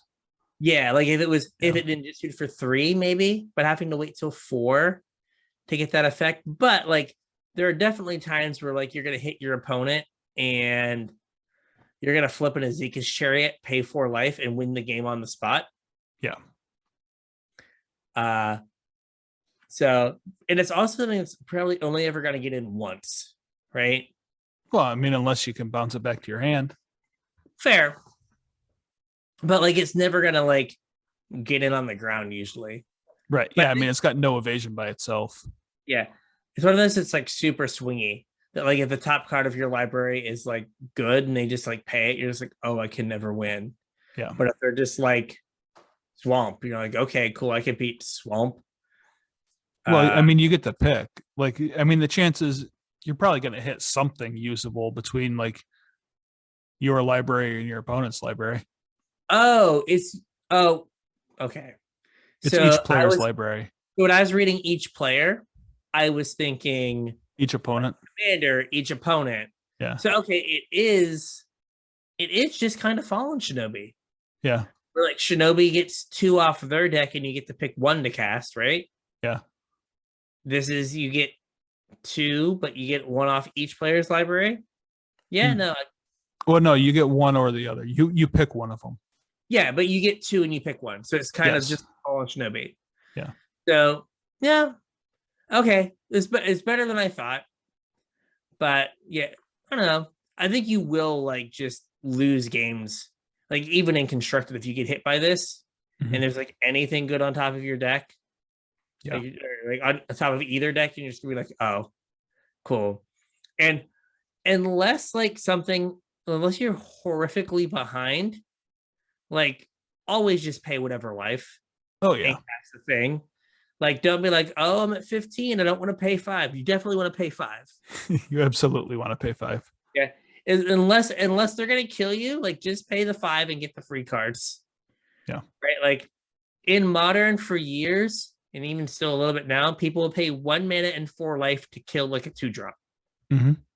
Right? Like it's worth it to like get something on the cheap and that you don't have to play mana for. So just go ham. Yep. So yeah. I just feel like it should have like evasion for being a mythic. Like I feel like evasion. This should have been cheaper or had evasion or something. Yeah, something. Not that like the ninjutsu cost couldn't realistically be like 2, which is why I said like make it a little bit cheaper than like make it 4 to cast and 3 to ninjutsu or something. Yeah. Well, like the ninja deck's gonna run the blue black uncommon though, right? Yeah, true, which would make it cheaper. Yeah, that could maybe fix that problem. Like put that guy in on 2, and then you get to put this one on 3, and like you're living the dream. Mm-hmm. Yeah. Oh, and if you want to watch someone like force the ninja deck in drafts, I'll try to record a few of me forcing. Oh, I'm sure you will. That seems like the thing to do. Yeah. All right. So I asked for this one. You did. And this is Soul Transfer. 1 black for a sorcery. Choose 1 if you control an artifact and an enchantment. As you cast this, choose both. Exile target creature or planeswalker. Return target creature or planeswalker from your graveyard to your hand. I just wanted to point out that this card is probably a trap. Okay. In that, like, you don't realize like how big of a drawback a sorcery is. Yeah. Where you're like, oh, it's hero's downfall, and it could also be like regrowth for my best thing. Yeah, it's never like as good as hero's downfall. So the only place that I was thinking where this might be useful is the SRAM decks in Pioneer. Oh, fair. We're like let you buy back your one of your things that died because you're gonna. Well, you would have like enchantments, but not artifacts. Yeah, I guess you're right. They don't like, play any artifacts. I've run into because it's I don't know because it's like Throne of Eldraine standard. I've run into some Doom Foretold decks. Mm. And they would have the artifacts in the enchantments, but then they don't really play creatures. Yeah. Or planeswalkers to get back. So I don't know where it like has like a ready home. Yeah. I don't think in constructed, unless like you really work at it, that you're ever going to get like both. Right. And I don't know if working at getting both is worth it. Yeah. So. And like you said, sorcery speed is a huge downside. What was that card from Amonkhet that was like 1 black, and then the split side was like 2 and a 3 and a black, exile a card from a graveyard. Mega Zombie. Yeah. I forget what it's called, but like you're like, oh wow, it's Never like, return. Yes, and you're like, oh, that's great. It's like a 2-for-1. It was so painful having to play it at sorcery speed. It saw a little bit of play because like all the removal in black for a while was just garbage. Right. But we have Hero's Downfall at uncommon. We do. Which is like better than Soul Transfer. Yes. Better than the half of Soul Transfer that you're probably going to cast. Mm-hmm. So like, don't fall into the trap of like, oh, this has so much upside. No, it's mainly downside. Yeah. Unless You're there's never go ahead. okay. I was gonna say unless there's very specifically reasons to exile things, right? Unless we have a bunch of like indestructible creatures or something. Yeah. The only like I wouldn't ever work on getting artifacts and enchantments in my deck to make this good. The only time I would ever even consider it is if whatever deck I was planning on playing for some other powerful reason, like had a lot of artifacts and enchantments in it already. Yeah, if you're like, oh wow, like I've got 20 artifacts and enchantments because I'm doing this other thing, and it's like, oh, I guess this makes soul transfer unembarrassing. Right. Now we're on to red. We are working our way through. Cruising along. All right, so what's this guy here? We have Bronze Plate Boar. 2 and a red for a 3/2 artifact creature equipment boar. It has trample, and the equipped creature gains +3/+2 and has trample for reconfigure 5. Mm-hmm. 2 and a red is kind of going right for a 3/2 trampler nowadays. Yes.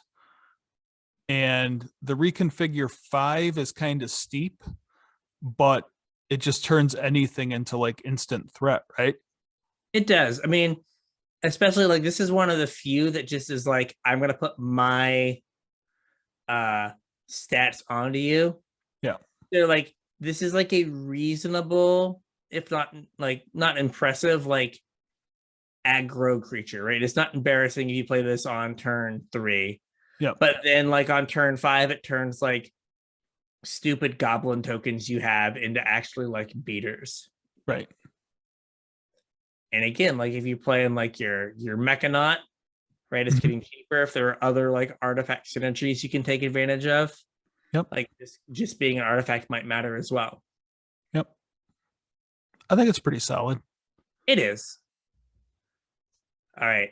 Dragon Spark Reactors. My voice cracks going through puberty.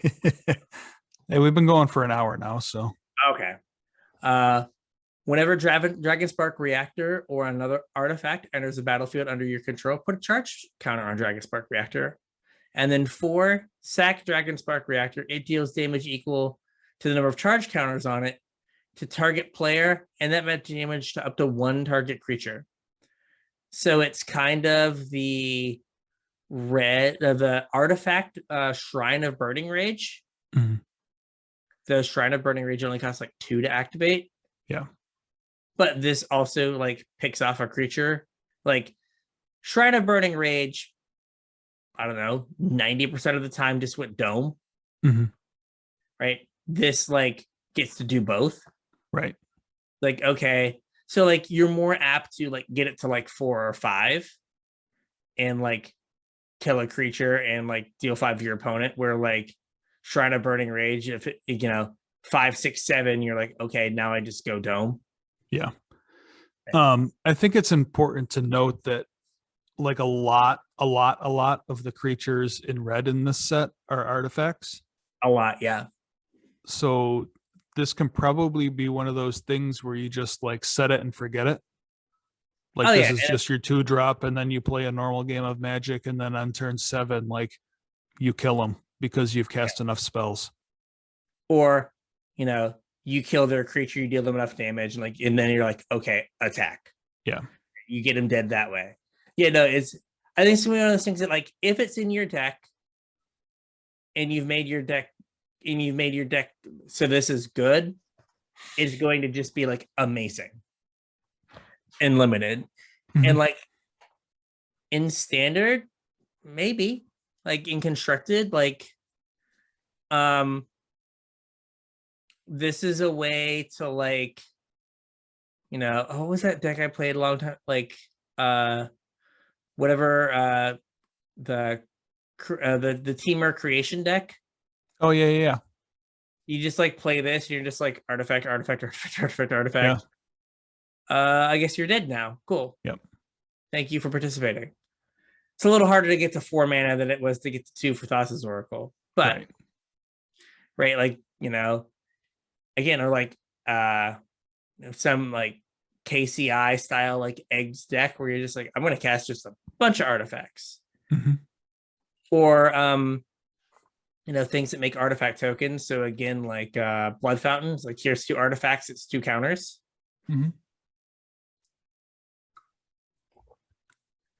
Yep. All right, so what's this guy do? Experimental Synthesizer. It's a single red mana for an artifact. When it enters a battlefield or leaves the battlefield, you exile the top card of your library. Until end of turn, you may play that card. And you can pay 2 in a red, sacrifice Experimental Synthesizer, create a 2/2 white samurai creature token with vigilance. Activate only as a sorcery. So we've mentioned a couple times just eggs. And this is kind of just an egg. It's an artifact that basically draws a card when it enters a battlefield and basically draws a card when it leaves the battlefield.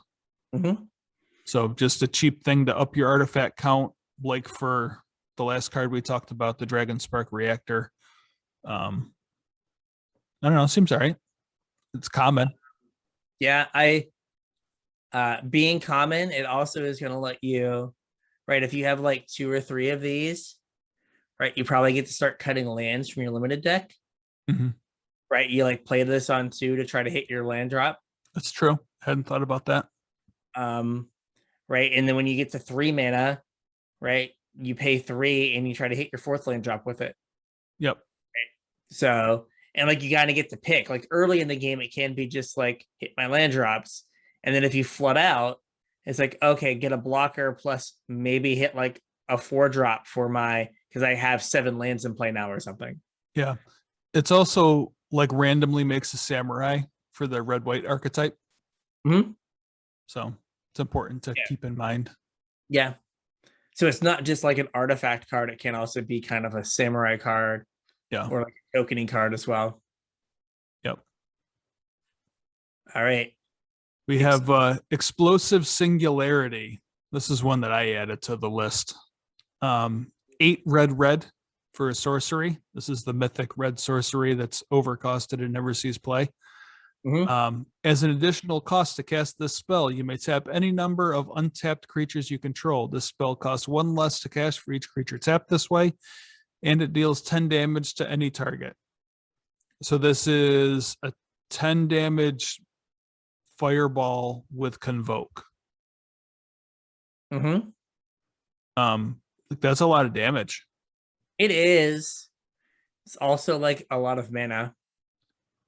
It's not though, if you're convoking. Yeah. I don't know. Like Stoke the Flames was a $5 uncommon. Yeah. And saw play everywhere. I realize this is more mana, but this also just like ends the game. Yeah, I mean, Stoke's things though, like it had Goblin Rabble Master like pumping out tokens. It had Jeskai Ascendancy, letting you untap those tokens. So it had other things around it that made it good. Yeah. I'm trying, like, I feel like this is one that's just not going to see like constructed play. Because like if you're an aggressive deck that's trying to use this to end the game, right? Wouldn't you rather attack with your creatures? Like, aren't they going to get in more damage than like tapping 5 of them to make this cost 5 mana? I mean, maybe not. Depends how gummed up the ground got. Yeah. We'll have to see, because I don't think this will do a whole lot. But I could just get pounded like over and over again for 10. Like, oh. Like I see you, Red Field of the Dead, and I'm like, okay, I was wrong. Red Field of the Dead wins. But well, I mean, I'm not saying it's the next coming of Field of the Dead, but I can certainly see this ending games. Yeah. Well, this is more that I was like, Field of the Dead, 7 lands, different names. And you were like, Crack Zombies is good. Crack Zombies is very good. I mean, I certainly don't think this is as good as Field of the Dead, but like it seems like there's enough random things that make like tokens. Yeah. And like, I mean, what about your decayed zombies? Oh yeah, Just those guys randomly are having around. zombies kicking around. Like, I don't know. Anything that reduces costs, I like to look twice at. Fair. And this is a lot of damage to put on a convoke spell. Yeah, I guess I hadn't thought of it as like convoke, but it is, which is Yeah. weird. Yeah. All right, we have Kami's Flare. Yep. So 3 damage to 1 in the red, 3 damage to target creature or planeswalker. Kami's Flare also deals 2 damage to that permanent's controller if you control a modified creature. Yeah. This is kind of an insane removal spell, right? For red at common. Oh yeah, this is the best red common in the set for limited for sure. Yeah. Yeah, no, this is very good. Like, so it has modified text on it, but it doesn't matter. Right. No, Like, I mean, the modified text is just a bonus. You would play this anyway. yes, 100%. Like, I don't know if like the 2 damage to that permanent's controller like doesn't matter a ton in constructed, right? To the point that you like you're not going to do anything to make that work in constructed. Right. But if you're playing red white heroic Mhm. and you're just gonna have random modified creatures, Right. And you want like, 2 more removals, 2 more like 3 damage removal spells in your deck, like post sideboard. Mhm. Like maybe go with this among like other options, Mhm. right? Or again, like our friends in the popper community, right? Like this seems nutty for like the heroic deck that might be kicking around there. Mhm. It's like, oh hey, so I mean, they also just have lightning bolt, so they do, but like they only have like 4 of them in their deck. They might want something else that can kill a creature. Yeah. But no, this card is like, I don't know if it's first pickable based on like the power level of a lot of the uncommons in the set. Yeah. Like if you had a bad pack and you had to first pick this, you'd be perfectly happy. Oh yeah. And like if I could envision many packs where this was my first pick. Yeah. It just had like an unplayable rare or whatever. Mm-hmm. And it wouldn't force you into being modified. Like I said, like you could end up in blue-red artifacts and be perfectly happy with this card. Yeah. I think this guy is super sweet too. This is Reinforced Ronin, red mana for a 2/2 artifact creature, human samurai. Has haste, and the beginning of your end step, return Reinforced Ronin to its owner's hand. And then it also has channel for 1 in a red. With you basically cycle it. Mm-hmm. This card's awesome. I remember when we did the set review for Zendikar, I was hyped about the Guide Beast, Wayward Guide Beast or whatever, and that card was just bad. This is way better than Wayward Guide Beast. Now there is randomly in Wayward Guide Beast defense, there is a random like 12 mountain Wayward Guide Beast deck. Yeah. Yeah. Ugh. So Reinforced Ronin is Zergo Bellstriker. Mm-hmm. But it's an artifact. Right? It's an artifact. And instead of the dash cost being 2, the dash cost is 1. Yeah. And when it stops being relevant, instead of casting it and using it to chump block, you can trade it in for a card that matters. Right. But when we have the dragon, whatever, was it dragon engine or whatever the dragon thing was? Yeah. Right. Like, here you go. You want to get a bunch of counters on your thing? Here's an artifact for you to cast every single turn. This also triggers the Oni Forge. Oh, because it leaves the battlefield. Because it leaves the battlefield, and the Forge doesn't say like dies or whatever. It leaves the battlefield. So it just makes a 1/1. Yep. Yeah. All like neat little synergies. And like this doesn't even have to attack in order for you to return it to your hand. It just does it. Yeah. You just play it and like the turn 1 you bring the beats. Yep. Turn 2, you beat down, and then like turn 3, you can just be like, I'm gonna get 2 triggers off of this entering or leaving the battlefield. Yep. Play it. I'm probably going to draft every one of these I see. All right, you have to let me know how that goes. Okay. I don't know if I'm that like the thing I worry about in limited is like going like 1-drop and then not being able to play like a 2-drop. Why? I mean, why not? Why can't you play a 2-drop? Well, like because you played your 1-drop, but then it's like back in your hand. Yeah. So like you didn't play a 1-drop, but I guess you just at that point you cycle it like it's shock. Or you wait until you draw one of your artifact payoffs and then you start playing it and bouncing it. True. And he has 3 arms, which is pretty cool. Yeah, and one of them's huge and has a lava sword. Yes. And there's a town burning because he cut it down with his lava sword. I mean, obviously, that's what you do with a lava sword. You cut down buildings. Yeah. No, I think this card is neat. Yeah. I don't know how. I guess I don't know if you could have like 3 in your deck. You know what I mean? Like then it gets awkward. I don't know if you could have 4 in your deck. I could probably have 3 in my deck. Okay. We'll have to see when you have the 5 reinforced Ronin deck, and it's like it's awesome. You just cycle it away. Yeah, we'll see when you have all of the Oni forges, though.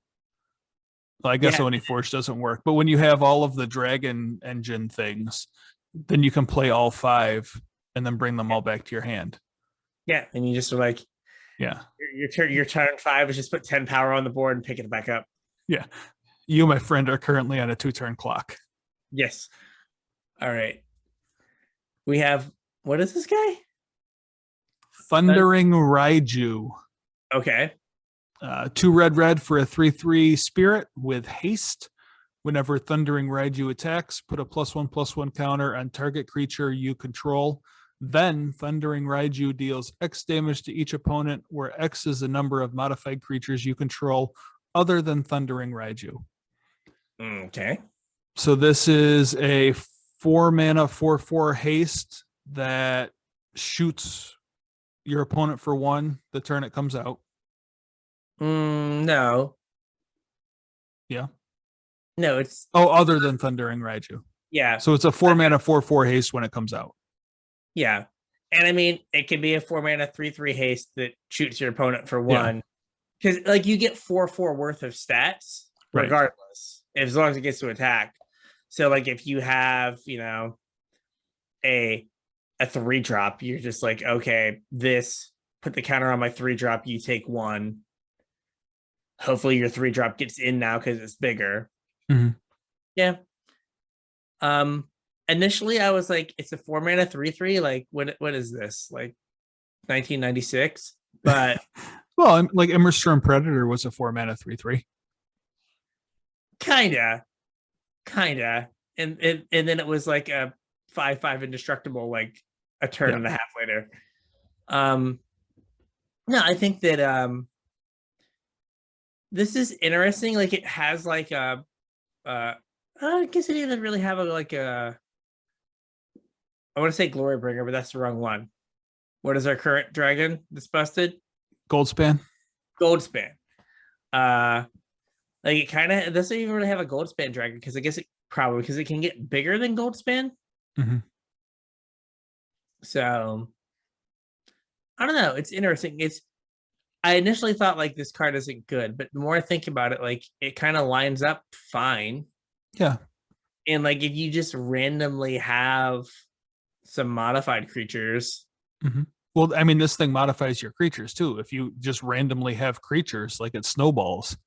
Yeah. Like I was thinking more like you just want to make sure that you have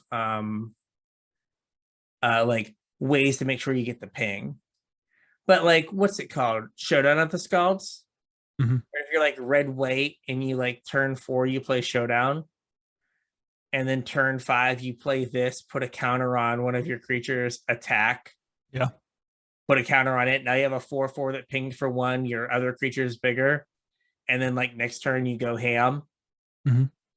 So no, it could be interesting. Like I'm trying to think like, I guess it also like being 3 toughness, like Dragonfire and like Pyre Yeah. Dark Fire and stuff. Like you do run into like some of the removal. I know A dies. braid.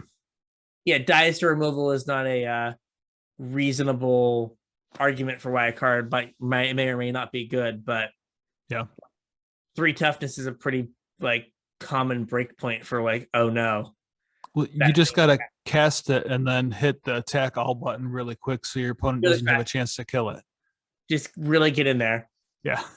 So they can like call the judge at their house. Like, it didn't give me time to declare stuff. Or like me get mad because it didn't let you like use your treasures to counter something. Then you realize that your opponent had a card out, and you're like, "Oh yeah, my bad." Or you mistook your treasures for foods. Yeah, or food. Yeah, totally done that too. Yeah. All right, we're on to green now. We're doing it. We are. There's not very many green cards that I thought were worth talking about in this set. Which is kind of a nice surprise, nice treat. Welcome change, yes. Yeah. We have Generous Visitor. Mm-hmm. It's green for a 1/1 spirit, and whenever you cast an enchantment spell, put a +1/+1 counter on target creature. Yeah, any creature, not just itself. Yeah, it's pretty cool. Yeah, it's got So, what was Cataxian Champion? Mm-hmm. Right, like it drew a card when you cast a spell or when you cast an enchantment. But this does the put a +1/+1 counter thing for 2 less mana.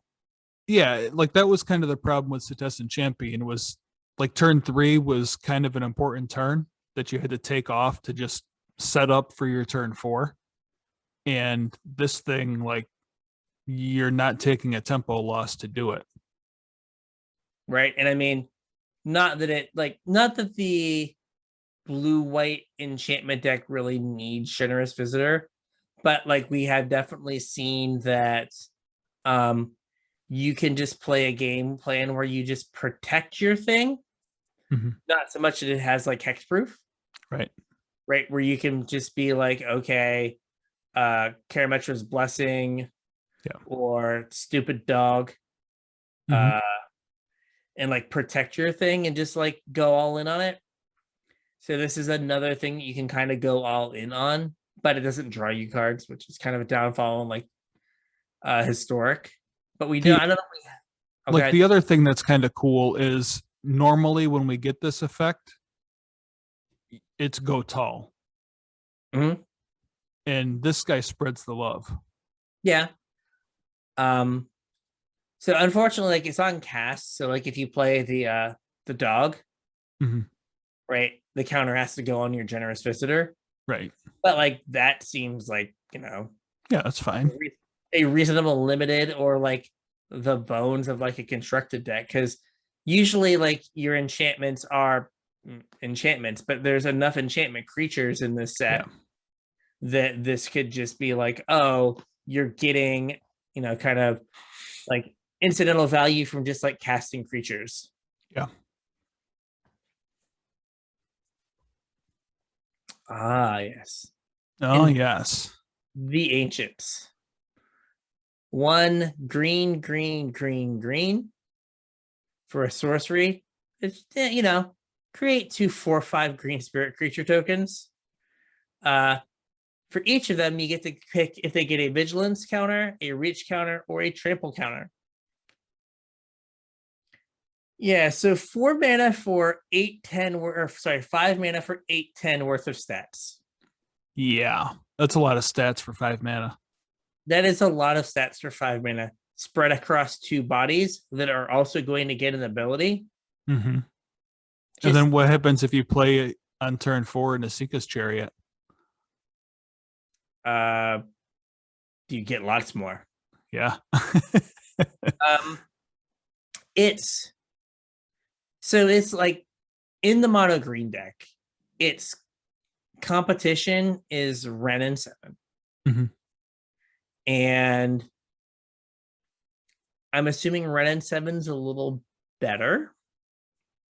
But if you are just worried about the bodies, right? You get way more power in one burst with this than you do with Ren and 7. Mm-hmm. right? Like it would take you like two extra turns to get to 2 bodies. Yeah. Now they end up being bigger, but like this is just more power faster. Yeah, I mean, by the time running 6 bodies are bigger, your opponent just might be dead. Yeah, you slap a trample counter on each of them. Yeah. Like, all right, like next turn I'm coming in, and you got to be able to block all this. Yeah. It had, just like the Ren tokens, it has a fading hope problem, but there's 2 of them. They need 2 fading hopes. Right. So I know it's really stressing the mana, but what if you like had a Kaya? oh, you just make It's multiple just tokens. 5 mana for 4/4/5s. That seems good. I was thinking, what about they play it's like a one of the thing that doubles all your powers and toughnesses. Oh yeah. Like, okay, cool. I want to play this, and then I'm just gonna have 16 power. Yeah. Yeah, like this is good enough that it's probably gonna see play in the mono green deck. Mm-hmm. Yeah, I think so. That deck's not got any worse. Yeah. A Faceless Haven notwithstanding, the deck's not got really any worse. Right. And this is just like, okay, fine. And again, like it's an instant rebuild. Mm-hmm. Like they sweep you on 4. You're like, okay, fine. Here's 2 4/5s. Do you have another sweeper? Because 1 removal spell is not getting the job done. All right. Kami of what is this? Transients. Transients. Okay, that's what I thought. Okay. There's some wild art on this thing. It is. It's like half tree, half fox. Something, yeah. Yeah. It's a 2 mana 2/2 spirit with trample.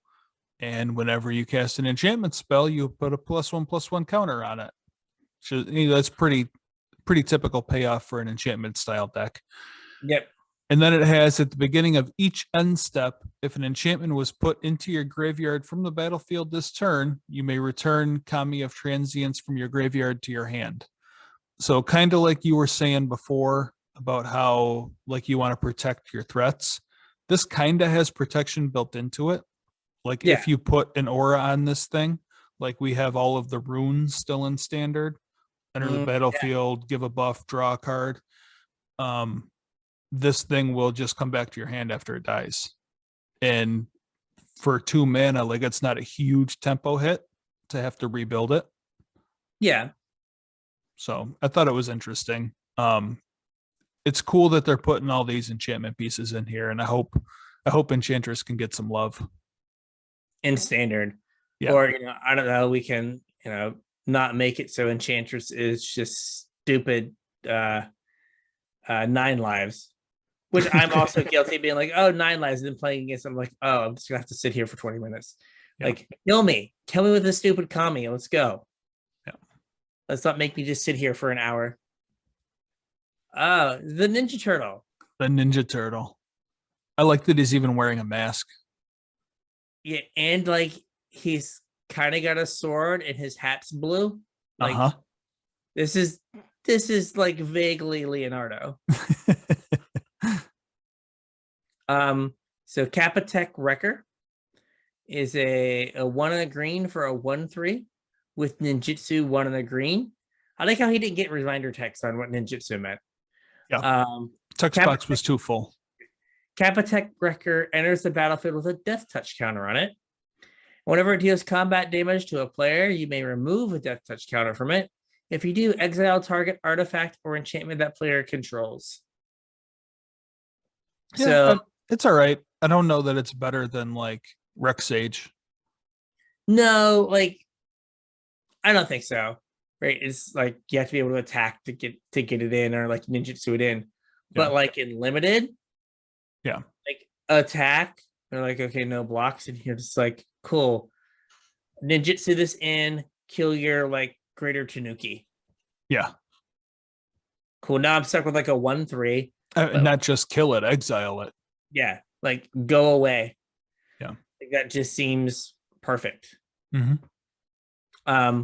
Right. So like again, like if they attack and you have like an enchantment creature, you gotta be like, do I need to block this? Because they might have Capitec Wrecker and just like annihilate me. So that is a thing to consider. Yep. I mean, even if this thing just tags like a bronze plate boar, like yeah, like I think I'm fine with that. Yeah, that's fine. Grease Fang. Oh, Okiba boss? I think it's Okiba, but sure. Okiba. Oh, get hooked on phonics, didn't go to West Virginia. So this is 1 black white for a rat pilot. This is a legendary creature. It's a 4/3, which is wild stats for an Orzhov creature. Right? Just wild. And at the beginning of combat on your turn, return target vehicle card from your graveyard to the battlefield. It gains haste. Return it to its owner's hand at the beginning of your next end step. 7/7 trample haste artifact creature. And it crews it. Yeah, like this card is templated in a way that is really cool because this happens in that weird mythical like beginning of combat land before attackers are declared. So this triggers, it brings something in, then this thing can crew that and still attack with it. Yeah. I mean, in older formats, again, Skyship Sovereign, obligatory. Yeah, can like deals 3 to something, gets crewed, attacks, and deals 3 to something else. Right. Right. That's you just got annihilated. You have no board at that point. I don't know how we're getting into the graveyard early, but we'll figure something out. Yeah, figure something out. You got I'm telling you, it's going to be Esper vehicles this time around because you got Faithful Mending. And you also can play the Mobilizer bot or whatever. Yeah, to also crew your to crew your 7/7. Yeah, no, if Looter Scooter wasn't banned in all formats, that would would be now. Yeah, it would be now. I mean, and even like if you're playing some sort of like aggressive black white deck, these stats are just ridiculous. Yeah, they really are. Like it has no drawback. It's not like Scrap Heap Scrounger that's like, I'm a 2-mana 3/2, can't block. Yeah. Like, no, it just does it's just a regular creature that is way too big for its color. There's one more thing I want to point out about this card. And that's that typically when we get this effect on a card, I don't know, call it Sun Titan effect or whatever. Normally there has to be a condition that's met in order for the thing to happen. Either it has to attack, meaning it has to get into combat, or it has to die, or something has to happen before the effect will trigger. This just happens every time you go to combat. And you're incentivized for it not to go to combat. It's got 4 power, so it's big enough to crew just about anything that you bring back with it.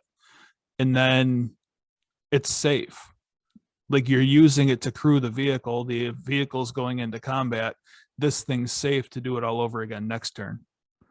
And with your Faithful Mending for Esper vehicles, right? Turn 2 Mending, pitch the giant vehicle. Turn 3 this, get it back, 7 you.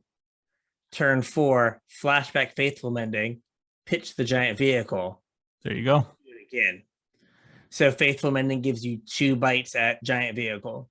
And again, like the mech or any other like big-ish vehicle in older formats also works.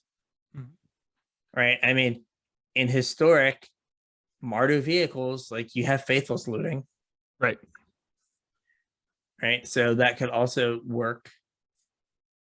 All right, so we have Hitsugu Consumes All. This seems right up your alley. Oh, it sure is. This is a Jun card if I ever saw one. 1 black-red for a saga. Chapter 1 is destroy each non-land permanent with mana value 1 or less. Chapter 2 is exile all graveyards. Chapter 3 is transform it, exile it, return it to the battlefield transformed. And then on the back side, it's a 3/3 trampler enchantment creature. And whenever it deals damage anywhere, just whenever it deals damage, put a +1/+1 counter on it. And then whenever Vessel of the All-Consuming deals damage to a player, if it has dealt 10 or more damage to that player this turn, they lose the game. So on the front side of this thing, it kind of just hoses like all the Lurrus decks. It blows up all the 1-drops and then exiles them so Lurrus can't bring them back. It tags hammers. It tags shit that carries a hammer. Kind of big game in Modern right now.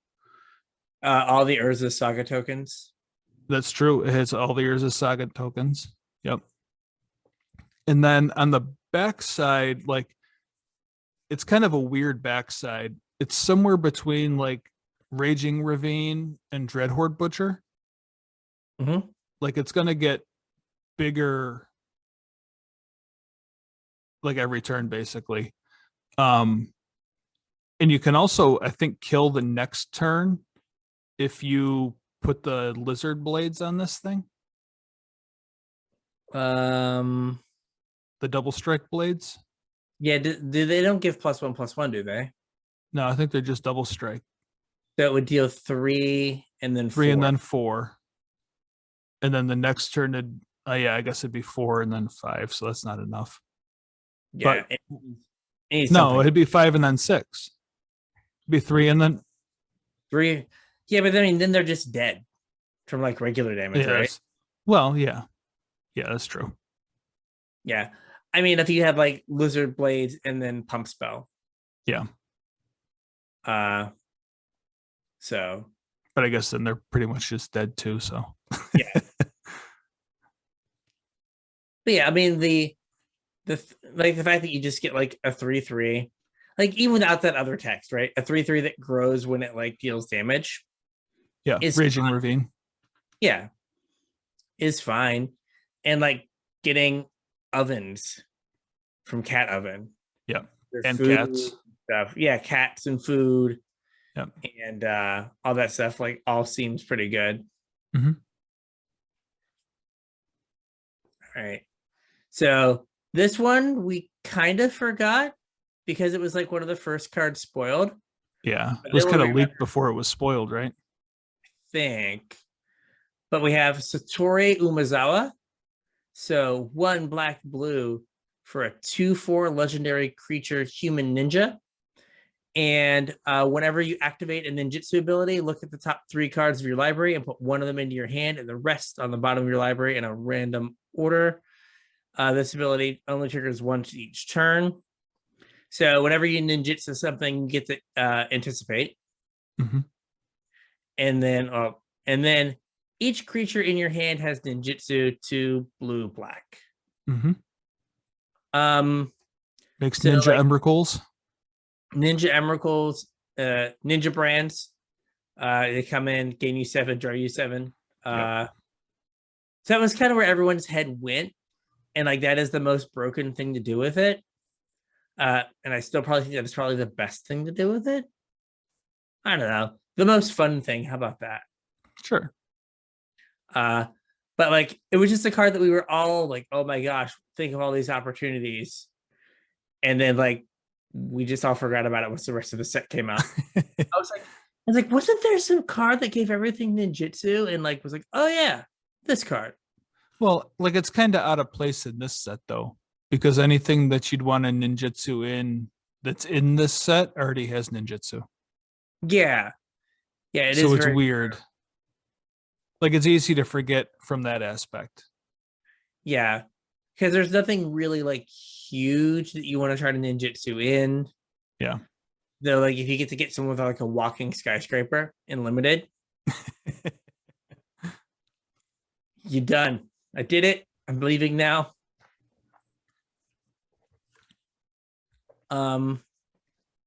Circuit Mender. Yeah, it's kind of a neat little bug. It's a 3 mana 2/3 artifact creature insect. So things to care about: artifacts entering, leaving the battlefield. It triggers. when it enters the battlefield, you gain 2 life. When it leaves the battlefield, you draw a card. It's just kind of better filigree familiar, worse said robot, somewhere in the middle. Yeah, I was gonna say, my filigree familiar that was in my cube is sitting outside of my cube because Circuit Mender goes in. Yeah. It is like +0, +1 on filigree familiar. Yeah. And it's not a dice trigger, it's a leave the battlefield trigger. Right. So it flickers to draw you a card. Mm-hmm. If it gets ninjutsu'd, it draws you a card. Yep. It's just better than filigree familiar. Sorry, buddy. You were a good dog, but he's got to go. Yep. All right. Containment Construct. So this is the combo card that might break Legacy. Probably not. Maybe. I don't know. Are my Lion's Eye Diamonds a grand yet? We're getting there, I'm sure. Yeah. Containment Construct 2 for an artifact creature construct. It's a 2/1. And whenever you discard a card, you may exile that card from your graveyard. If you do, you may play that card this turn. So it kind of gives Madness in a weird way. Yeah. Right? So Madness exiles the card on the way to the graveyard, so it never hits the graveyard. Right. Containment Construct, it has to hit the graveyard and then leave. Mm-hmm. But all of your cards effectively have Madness for their casting cost. Mm-hmm. So if you get a Containment Construct and then some obscure Darksteel block enchantment that lets you like look for artifacts with converted mana cost 1 or 0, you can like go infinite. Oh, you also have to have an Elixir of Immortality. There you go. No problem. Easy. Sign me up. But it's like every like loop, you are up like 6 mana and 5 life, and you can like gain infinite life. Yeah. And infinite mana, and then win somehow. Who cares? Somehow. Well, I think it was Walking Ballista was the somehow. Sure. I mean, eventually you're going to find it, right? Yeah, eventually you'll just draw it out of your deck. I doubt it's good enough, but it's one of those things that like is just like kind of sitting around, and it's just weird. It is really weird. There's not anything that really discards in this limited environment. Yeah. Right. So it's not here for limited. Right. Right. I mean, unless you like have this. Well, channel. Oh. Yeah. And it says you may play it. So like your channel lands, you can channel and then play. Fair. Okay. I forgot that like channel reads so much like a spell. Yeah. I forgot it's like discard. Okay. Never mind. It is here for limited. But yeah, this is one that like more than likely is not busted in Legacy. But like it's gonna be one of those that, like there will be a deck kicking around for a few weeks that people are gonna work on. And then I mean, I can almost guarantee you that I'm gonna buy a whole bunch of foils of this. Yeah. Just in case. Weird card, unique effect. Exactly. Yep. If it's not broken now, it might be broken in 2 years. Yeah. All right. We got a land to talk about. This is Mech Hanger. Taps for a colorless, or it taps for a mana of any color. Spend this mana only to cast a pilot or a vehicle spell. So it mana fixes your Esper Vehicles deck. The interesting part, though, is you can pay 3 and tap it to crew a vehicle. Want to crew a Parhelion? 4 mana. 4 mana. You want to crew your whatever Consulate Dreadnought? Consulate Dreadnought. 4 mana. 4 mana. Right. Like I think the like hidden upside of this is if you are a vehicles deck, right? The way that they control your vehicles is they just kill all your creatures. Mm-hmm. Right. And if there's a sweeper, like, and you don't have a creature in hand, you just like are drawing cards that don't do anything. Yeah. If you have 4 of these in your mana base, then you just have like 4 mana, I have a threat. Like it's like the biggest man land. Yeah, you're sweeper proof. Yeah, you're sweeper proof. Like you're right. And then if you have the uncommon land that what's it called? Not the uncommon vehicle that makes a pilot when it attacks. Right now, you're back in business. So this just seems like a way that if you are a vehicles deck, to ensure that you don't get into a situation where you just have a bunch of vehicles and nothing to do with them. Yep. Mirror box. Yeah. I've heard a lot of people talking about this card. I think mainly for Commander. I don't know what you're trying to do with this card. It parallels an expensive card. I don't remember what the name of the other card is, but it's 3 mana for an artifact. It says the legend rule doesn't apply to permanents you control. Each legendary creature you control gets +1/+1, and each non-token creature you control gets +1/+1 for each other creature you control with the same name as that creature. Yeah. It's Mirror Gallery. Okay, that's the one that's like the legend rule doesn't apply or whatever. Yes, it's just 5 mana. The legend rule does not apply to permanents you control.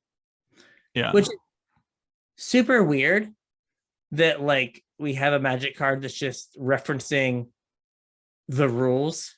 Right. Right. In quotation marks of the legend rule. So I think it's here because 1, he said Mirror Gallery is expensive. Yeah. 2, Mirror Gallery costs 5. Like, this is way better than Mirror Gallery, but like I don't think Mirror Gallery is good. Yeah. Like what are you trying to do with Mirror Gallery? I think you're right. This is just like a commander like clones deck. Right? Yeah. Where, like, just clone a bunch of legends. Yeah, I don't know. Like, I don't think this is even though it's weird and unique, I don't know that this is a spec because I don't really understand how there can be that much demand behind it. Like, I can only think of a handful of decks that would want this, and even then, like, they can only play one. The like Sisay legendary creature deck probably wants this. Like you said, the clone decks probably want this. And then the like Relentless Rats, Persistent Petitioners, Shadowborn Apostles, Seven Dwarves, I guess. Yeah. Decks might want this, but I don't know. I mean, I don't think the card's very good. And Mirror Gallery is not even that expensive. Oh, no? It's $32. I mean, it's not cheap, but in the realm of like random Kamigawa cards that see play in Commander. Right. So, right, like the clone is like $100 or something. Yeah. So yeah, it's weird, but it's not like playable weird. Yeah. If that makes any sense. Yeah. I guess if you're the Mirror Gallery deck, you're gonna also buy a mirror box and play them both. Because apparently that effect must really matter to you. Yeah, I don't. Yeah, I don't know. I don't get it. You guys can let us know that we're wrong, though. Tell us why we're wrong. All right, we've got Reckoner Bankbuster. Yeah, this thing's interesting. 2 mana for a 4/4 vehicle. It enters the battlefield with 3 charge counters on it. You can pay 2, tap it, remove a charge counter from Reckoner Bankbuster to draw a card. Then, if there are no charge counters on it, make a treasure token, a 1/1 pilot token with this creature cruise vehicles as though its power were 2 greater. So this is kind of like a Maze Mind Tome? Where it's a little bit of like card advantage over a couple turns, and then it like turns into a sticky threat that can crew itself. I mean, it's always a sticky threat, though. Well, yeah. right? So like it. Well, right, but like this is unique in the fact that it's like self-perpetuating. Like you could play this in place of Base Mind Tome in your control deck, and then instead of sacrificing it, you get a threat. Yeah, like you get a way to end the game. Yeah. That drew you 3 cards. That was my thoughts. But like just as like a vehicle, right? It can just be like, on turn 3, start beating down with my 4/4. And that's fine, right? It's right. Again, going back to it's not as good as Heart of Kirin. Yeah. But again, Heart of Kirin stats at Right.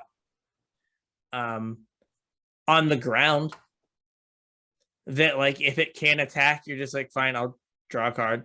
Yep. Right. And again, like you're in a situation where you don't have like you get swept and you don't have a creature, it's still gonna like is drawing you to is getting you closer to having one and drawing you more cards to make up for your your 2-for-1 or 3-for-1 you got for getting swept. Yeah, I think this card's cool. Yeah. All right. Roadside Reliquary. It's a land, taps for colorless, and then you can pay 2, tap and sacrifice it. And if you do, you draw a card if you control an artifact, and you draw a card if you control an enchantment. Perfectly serviceable utility land. Yeah. Seems like it could go into like there's some colorless ramp decks floating around historic. Right? Like, hey, you run out of gas. This is at least going to draw you a card out of your land slot. Yep. Seems good. It seems a little rough, like in limited, like, this is kind of like a black-white card. Right. But like it tapping for colorless. If the rest of your mana is not good enough, it could just like screw you out of casting your spells. That's true. But, a land that draws you 2 cards is pretty good. Yeah, for 2 mana. Well, 3 mana, I guess. Yeah. It's a divination.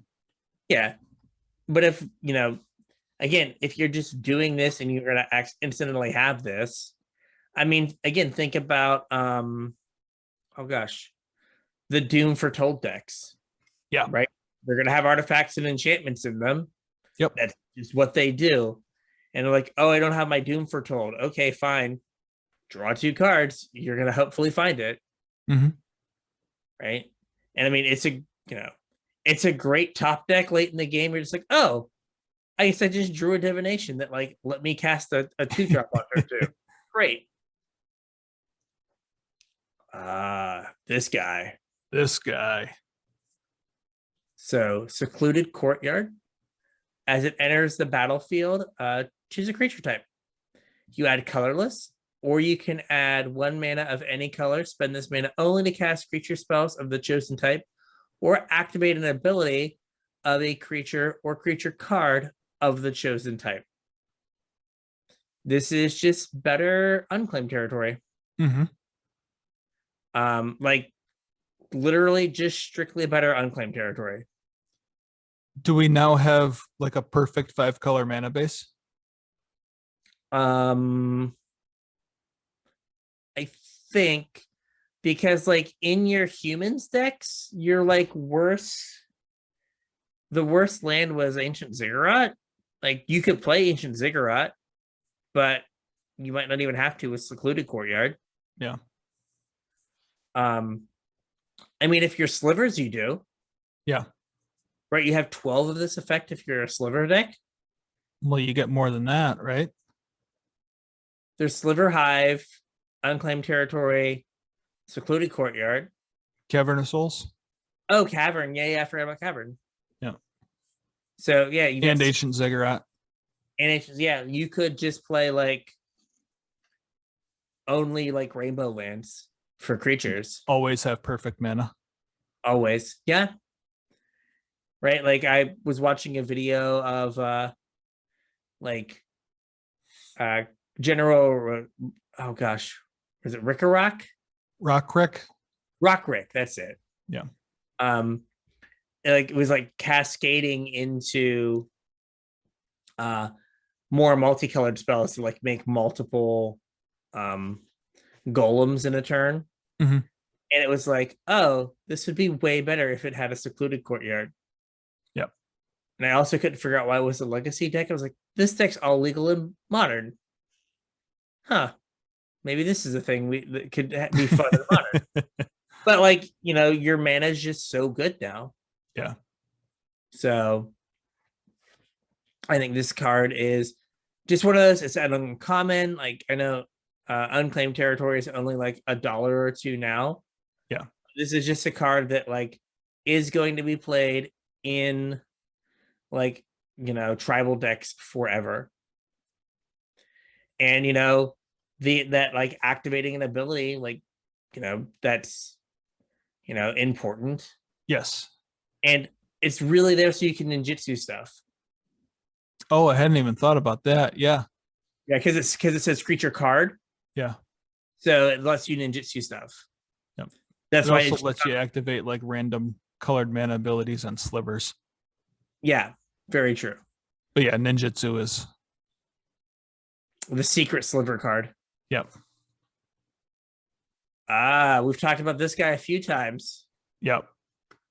This is Thundersteel Colossus doing like I don't know, some sort of crazy jump kick or something. Is he dabbing? Is he dabbing? I was gonna say he looks like he's dabbing. It's a 7 mana 7/7 vehicle with trample and haste and crew 2. Ooh, that's common.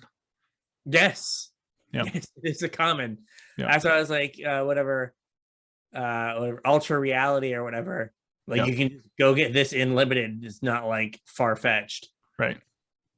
I know that Brad had mentioned you could Tron and Popper can play this as their big top end. Yeah, I don't know what's gonna crew it though.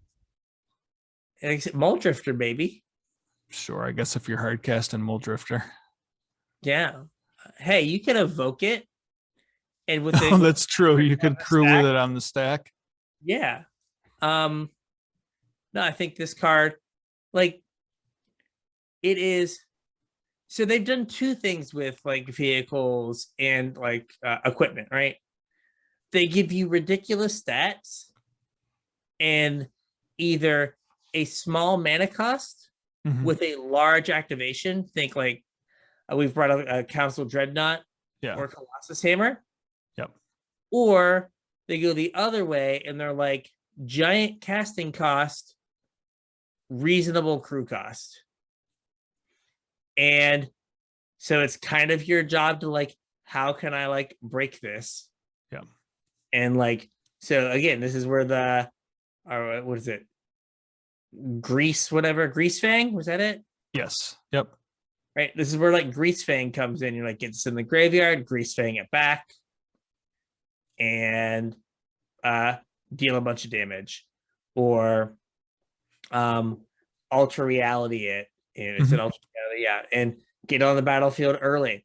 And then, crew it and really put your opponent to the test. Yep. So you can get around the 7, and like that's the whole point, is like this card is here because it's interesting to think about how you get around it costing 7. Yeah. It's a neat puzzle to solve. Yeah. It's like, what weird things through Magic's history can I do to make this like common vehicle busted? Because 1, you're like 2, 7. Yeah, exactly. Tron. Right. And then you have like you play Urza Tron, Eldrazi Tron, and you have a matter reshaper, crew it. There you go. There you go. Or is it Phyrexian Revoker? Yeah, Phyrexian Revoker. We have all the planeswalkers. Yeah. So we had a request to kind of go over the planeswalkers, but there was a special request. So I don't know that we have to like necessarily read each planeswalker and evaluate every ability and if it's going to be good or not. But the listener wanted tips on evaluating planeswalkers. They said that they always have a hard time deciding like which ones are worth playing and what makes a good planeswalker or a bad planeswalker. Okay. So I thought that was something interesting that we could do, that, maybe we didn't have to talk about all of them, because I don't know that all of them are worth talking about. Yeah. So some of the things that matter is they have to give you card advantage. So typically that is like a plus that like draws cards or Mhm. makes some sort of material on the battlefield. Yep. Material that matters. They typically need to be able to protect themselves. That's either making like a relevant creature. Mhm. I mean, what is it? The 3-mana Nissa just made like 0-1 plants. Right. And that was kind of enough because you just needed bodies to like throw counters on. Or like that are just like -2, -3, destroy a creature. Yep. Right. You need some way to protect it. And then something I like is kind of like you want your planeswalkers to all be like self-contained in that you don't want to have a planeswalker that buffs creatures, but that doesn't make creatures. Right. Or like a planeswalker that requires you like there was a Liliana that you had to like put a bunch of zombies in your deck. Mhm. And if the zombies are good, then Liliana's good. If the zombies are bad, Liliana's not good because she's reliant on that card type. Yep. Right. So it's much better if you just have a planeswalker that is just rawly good on its own. Yeah. And like you said, it's important to have something that you're looking for it to accrue value over time, whether that's drawing cards or putting cardboard onto the battlefield in the form of tokens, or even like taking cards away from your opponent, like that's still card advantage. But something where you can accrue value over time, and you want something that protects itself in some way, either through removing your opponent's creatures or providing blockers to protect itself so it continue to tick up, or like something along those lines. Like I know for a while the blue planeswalkers were like shrinking things as a form to like protect themselves. You know, that works. Any of the black planeswalkers that like kill a thing work. Any of, you know, Gideon ally of Zendikar like made blockers forever. Yeah. It's basically all he did was make blockers every turn. I mean, if you look at like the planeswalkers in this set, like Tamio completed stage, Mhm. he taps an target artifact or creature and it doesn't untap. Yeah. So that's how she is protecting herself. She can take the biggest threat off the board, Right. kind of indefinitely. So it's up to you to deal with the next biggest threat, but she can take care of the biggest threat to her. Mhm. The Wandering Emperor is unique in that it protects itself because it has flash. Yeah. Right? Like, so you can pass with your 4 mana up and they can't attack the Wandering Emperor. So you always know you're going to get the first activation. Right. Right? Because you're like end of turn, flash this in, down tick. Yeah. Right? Now, Kill your tap thing. Kill your tap thing. Or like make a creature, untap, make another creature. Mhm. Right now you've got 2 bodies to protect it. Now you can start working your way up once you have that. But like you know, like let's say Kato Shizuki, right? The first ability is not really card advantage, right? It's not self-contained, right? You have to attack with something to make it well, but it makes things that attack. It does. It does. But you know, like your +1 isn't great. Like if you're in a situation where you can't attack advantageously, then the +1 kind of spins your wheels. Doesn't like accrue any value, right? And the thing that's unique about Kato though is it phases out. yeah, So like it enters the battlefield, you make your unblockable dude, and then it says, "All right, I'm out." Yeah, it basically is the same thing that the Wandering Emperor does. Kind of, but in reverse. Yeah, where the Wandering Emperor you can hide it in your hand. Kato, you hide it in the phase zone. Sure. The phase zone. Whatever it is. So yeah, you want to look generally like planeswalkers that are 3 and 4 mana are best. For the most part. Mhm. And then it takes something pretty special at like 6 mana to be good. Yeah. Right, like Big Vraska and Elspeth. Yep. And like even Dreadhorde General, while good, didn't see a ton of play at 6 mana. Yeah, and that card's super powerful. Yeah. Because sometimes 6 mana is just too many mana. Too much. Yeah. Yeah. And like 5 mana is kind of the like generic planeswalker cost. Right. Or at least was for the planeswalker that is like plus draw a card in some way, shape, or form, minus kill a thing, ultimate win the game. And most ultimates are some version of you win the game if this happens. Yeah. Maybe not this turn, but soon.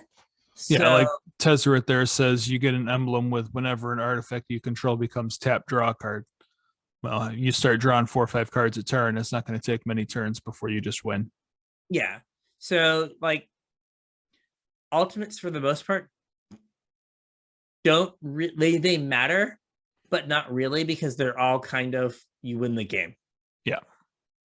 Though Tamiya's ultimate is weird and can just get bounced. But you know what you get. Yeah. Make an artifact token. Yikes. So big oof. Yeah. For the most part, you're concerned about the plus and the minus with the ultimate. Sometimes like you don't even bother to go towards the ultimate. Right? Like you go up because going up is a good thing to do, but you're like, oh, if I get to the ultimate, cool. Yeah. But this is gonna draw me 5 cards, and that's what really matters. Yep. It's gonna draw me 5 cards and save me like 8 life. Cool. Yep. So is there anything else about planeswalkers that we should talk about? I don't think so. I think that's mainly it. The mana value is relevant. The cheaper the mana value, the more you want to pay attention, because it seems like planeswalkers are harder to balance with cheaper mana costs. So anything that's like 2-3 mana, you want to have a second look at first. And then, no, I think we covered everything. You want something to protect itself. You want something to gain some advantage. I guess the one other thing that you want to look at is some of the other sins can be forgiven if the starting loyalty is high enough. Like some planeswalkers have high starting loyalty as their form of protection. Yeah. So that's worth looking at. Especially the cheaper ones. Like, yeah. You know, what Oko went from 5 to 7. Yeah. 4 to 6 or something. At like on turn 3, that's just so much loyalty you can never attack it down. I think post Oko they've gotten way safer with their 3 mana planeswalkers, but there was a time that if the planeswalker cost 3 mana, like it was just good. Right.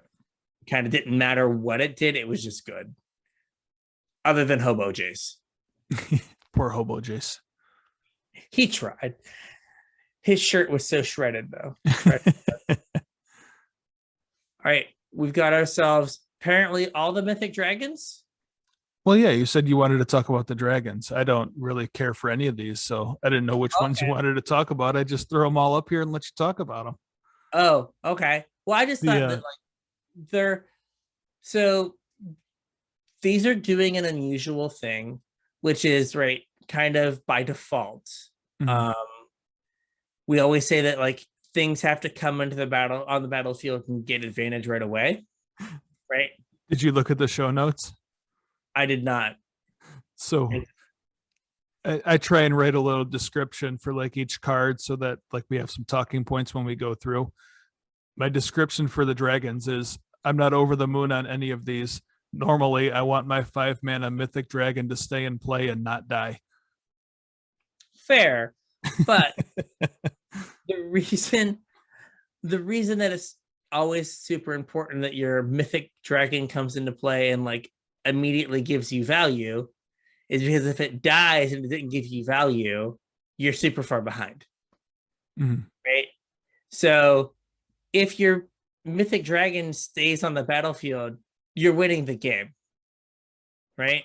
If your Mythic Dragon dies, you get paid and you're not super far behind. Yeah.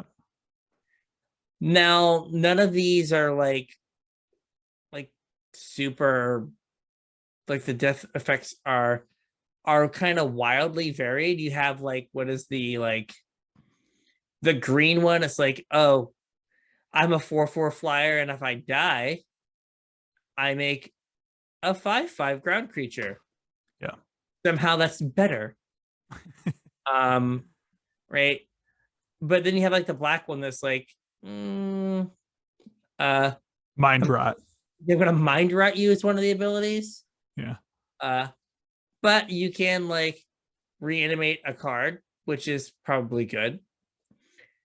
It's just, this is a different way of protecting yourself and like getting value, as opposed to getting value on the way in, because you have to get value on the way in case it dies. And this is like, okay, if it dies, you still get paid. You don't end up behind, but you're getting that value later, which is probably worse, in all honesty, right? Because you can't like have your 5/5 card or dragon plus play the card that you drew when it came into play. Yep.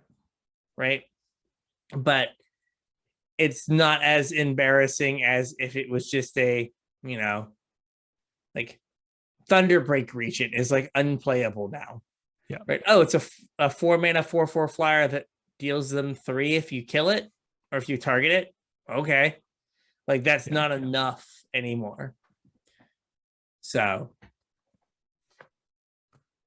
All right. That was all. That was all. A different way of looking at protecting yourself. Yeah, no problem. Like I said, I wasn't sure which ones you wanted to talk about, and yeah, I really didn't care about any of them, so I just figured I'd throw them up there and let you talk. And then we got these ones I kind of wanted to talk about just a little bit. Not that I think any of them are super overpowered.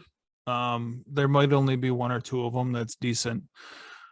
But again, like I said with the Convoke damage spell, anytime there's cost reduction, it's worth looking at a second time. So there's a whole cycle of, I'm going to call them pitch spells, because you discard cards to reduce the casting cost of these spells. The white one exiles an artifact creature enchantment with CMC X or less. It's X and a white, and you can exile a white card from your hand to reduce X by 2. It's an instant. It's kind of comparable to Prismatic Ending, but it always costs 1 more mana. Yeah. But could be a card from your hand instead. So I think that's relevant, especially like in formats where Prismatic Ending's not legal, like Historic or Pioneer or whatever. Especially in like a white weenie style deck, that's probably where you're the only place where you're going to have a bunch of white cards in your hand. And like if you've got to pitch kind of a mediocre white weenie card to deal with a threat that's not letting you attack through, like that's a trade that you'd want to make, I think. I mean, there's also people have started playing Squadron Hawk. Yeah. Oh, yeah. Like get card advantage and get cards to pitch to Solitude or things like that. So, right, just cheap ways to fill your hands with like general garbage that you can then use to like enable your really powerful cards. Yeah, and actually you could do that in Historic too with is it Legion Conquistador? Is kind of just Squadron Hawk. Yeah. So that's interesting. Again, cost reduction. I thought it was worth talking about. The March of Swirling Mist is the blue one. I don't know if this one's good or not. It's X and a blue for an instant. Again, it has the pitch a card to make it cost 2 less, and it's up to X target creatures phase out. Blue decks really aren't set up to do the kind of attacking that would benefit from this. And then if you're not using it to like get your board through, it's kind of just fog, but a really bad fog. Yeah. Or like, the blue equivalent, a really bad sleep. Yeah. Yeah. So I'm not 100% sure that like what this card's doing or that it's good or not. I think it's probably not good, but the black one is March of Wretched Sorrow. X and a black for an instant. It has the same pitch clause, and it deals X damage to target creature or planeswalker, and you gain X life. So this one can be like a huge swing where you kill their biggest thing and gain life. Like it instantly stabilizes you. You kill their biggest threat and gain a bunch of life. Obviously, you're going down on cards a little bit, but yeah, it's kind of like Battle at the Bridge. And like yeah, Battle at the Bridge only kind of saw fringe play. yeah, but like that asked you to play like a ton of artifacts. Yeah, well, it didn't have it had improvise, right? Yeah. But like without if you cut the improvised text off of it and you cut the pitch spell, like what these cards do is like the same thing. And like Battle at the Bridge saw like some sideboard play. Not a ton. Well, I mean, Battle of the Bridge didn't hit planeswalkers though. True. I was gonna say this could be better, but like that's kind of the baseline, and we've seen that card not too long ago. Yeah. No, Kaladesh is like 5 years ago now, but too long ago. So it's one of those things that like in standard, it just has a weird, like you're always like a lot of times you're down on mana based on how big the creatures are. Yeah. So the green one I don't think is good at all. So I'm not even gonna bother talking about that one. But the red one's kind of interesting. It's exile the top X cards of your library, and you can play 2 of those cards until the end of your next turn. Might be if you run out of gas in your mono red deck or whatever, like it could be a good way to dig for some more gas. Now it's light up the stage. Is to say it's full price light up the stage. That's true. Yeah, it's full price light up the stage. And like instant speed full price light up the stage, so you can like end of your turn do that and then have access to the spells the next turn. Yeah. So yeah. What I thought was kind of cool about this cycle, like I said, not all of them are super good, and I don't think any of them are like really good. I think a couple of them have some uses, but I kind of like the way they were designed, because what we've seen from pitch spells in the past is that they're just free. And these ones aren't. Like, I think you're actively incentivized to kind of split the X cost between actual mana and pitching a card. Like most of these, I think you just pitch one card and then, fill in the X with whatever other mana you have laying around. I think March of Reckless Joy is probably the best about that. Yeah. That one, just because, right, you have this and a land in your hand and you're just like, red, pitch my land, get 2 cards. It's got to be a red card. Oh, it's a red card. Oh, yeah, man. It's got to be a card of that color. Oh, okay, so that's worse. Yeah, it's not just any card. Okay. Ignore me, listeners, as you hadn't been doing that already. Sorry, I should have done a better job reading the cards. No, that's fine. No, I should have remembered. But so that's a little bit worse because you have to actually get rid of a spell. Yeah. Oh, man. What's his name? Painter Servant. Yeah. And is that color? That's true. There you go. We did it. I mean, I could see, a copy of that in Painter. It'd be weird, but yeah, it's just like, hey, all these lands are bad. I guess I have my March of Reckless Joy. Go find your grindstone. Yeah. March of the Swirling Mist. Like, we went again. I keep going. We went years. We decided that phasing was a bad mechanic. Yeah. And now they just keep throwing it on like one card in like every set or every other set. Yeah. Right? Like there's the Teferi. There's the the one white flash spirit. Yep. There's, oh gosh, was the spectral adversary. They just like randomly throw it on like a card in every set. Like they're just like trying to slowly reintroduce us to this like trash mechanic before they're just like, here's some affraits It'll that be phase all out. right. Yeah. Here's some affraits that phase out. Yeah. But why? We're reprinting Rainbow Afreet. Let's go. No, let's not go. Flip a coin. Flip a coin. Let's do this.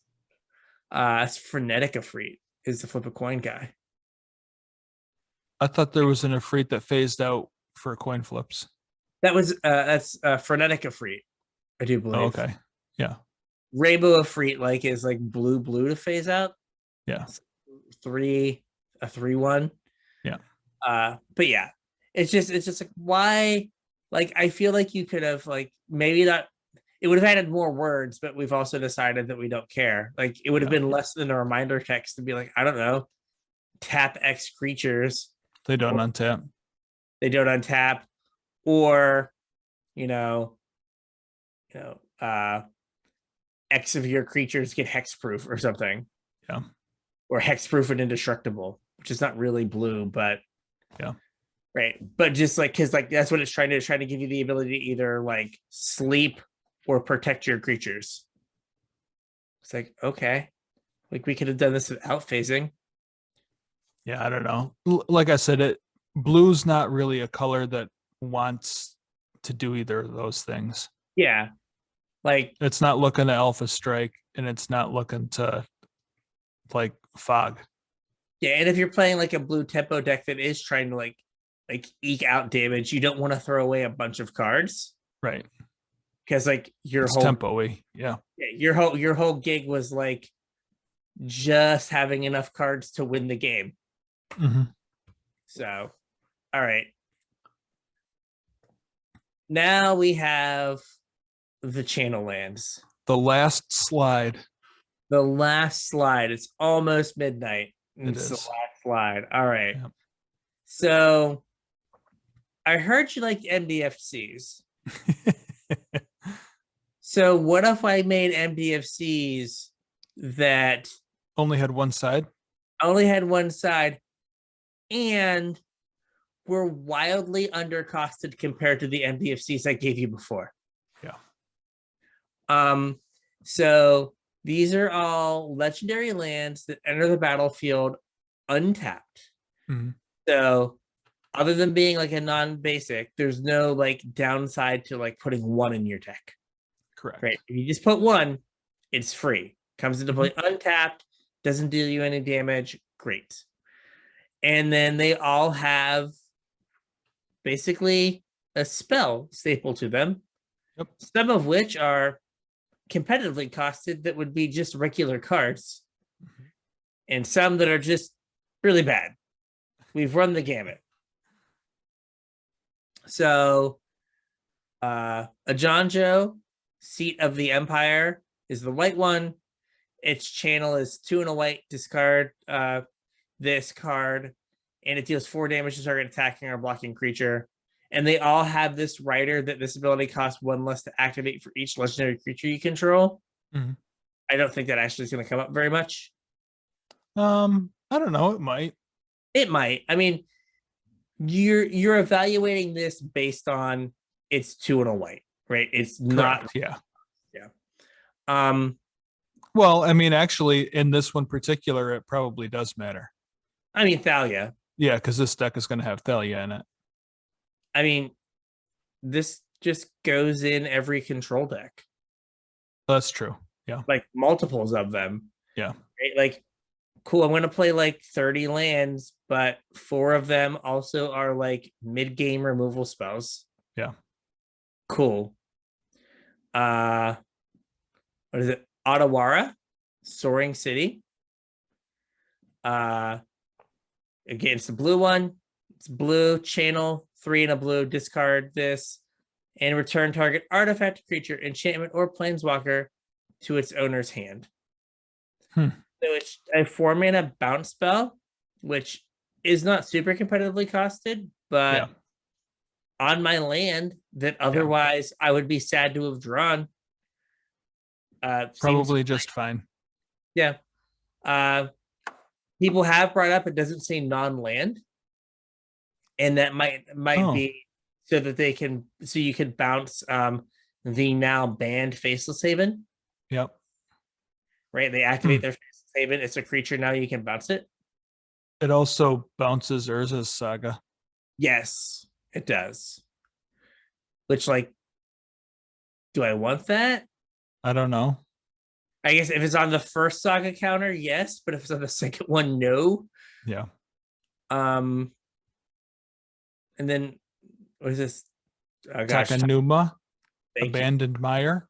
Is 3 and a black, mill 3 cards, then return a creature or planeswalker card from your graveyard to your hand. Yeah. This one just seems like bad.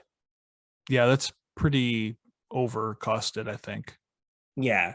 Like that could have easily just been like 1 and a black. Yeah. So like a John Joe is kind of overcosted by 1, right? That's like Gideon's Reproach.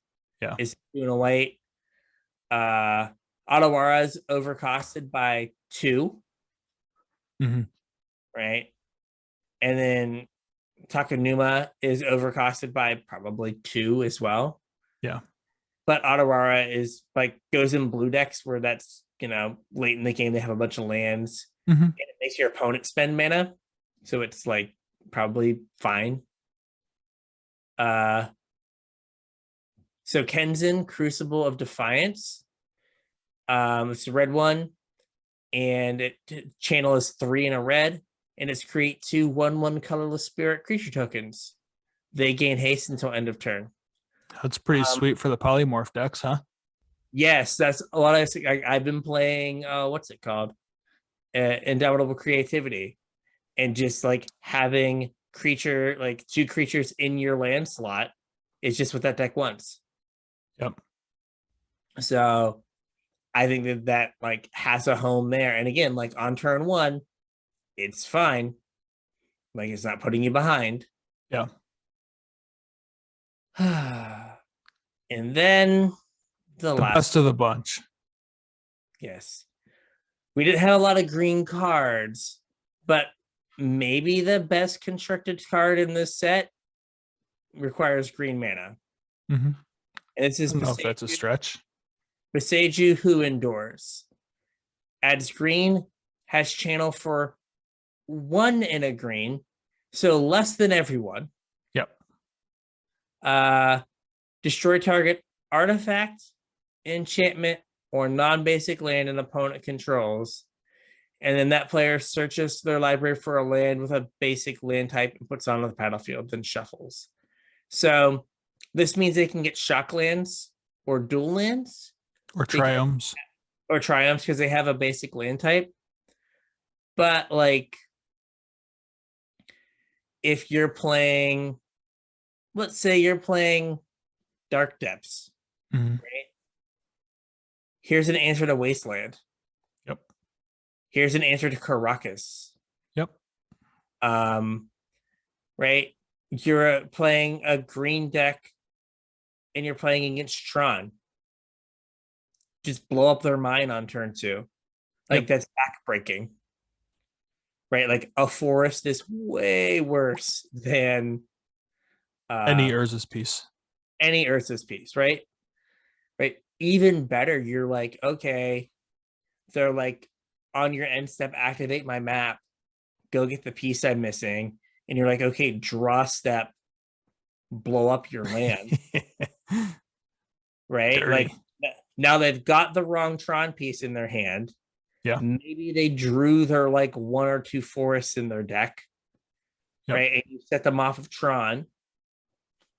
And all is right with the world. Mm-hmm. Right. Not to mention, like, if you're, a green deck that's relying on the graveyard, here's your way to like, you have like ways to blow up ley lines and rest in peace in your mana base. Or cage. Yeah, any number of things. Yep. Right? Like, or a blood moon if they're attacking your mana base. Yeah. right? You're playing what's it called? Amulet Titan, right? You get this in a bounce land and you put it back in your hand and then you blow up whatever thing you need to blow up. Yep. It just does so much. Yeah. I mean, it basically tags any sort of sideboard card from any deck in your mana base. Yeah. It hits Chalice, it hits EE, like we said, all Leyline, Rest in Peace, Grafdigger's Cage, Pithing Needle. Yeah. And I mean, in this set, it's also Path to Exile. Mm-hmm. Right? Like, oh hey, cool enchantment creature.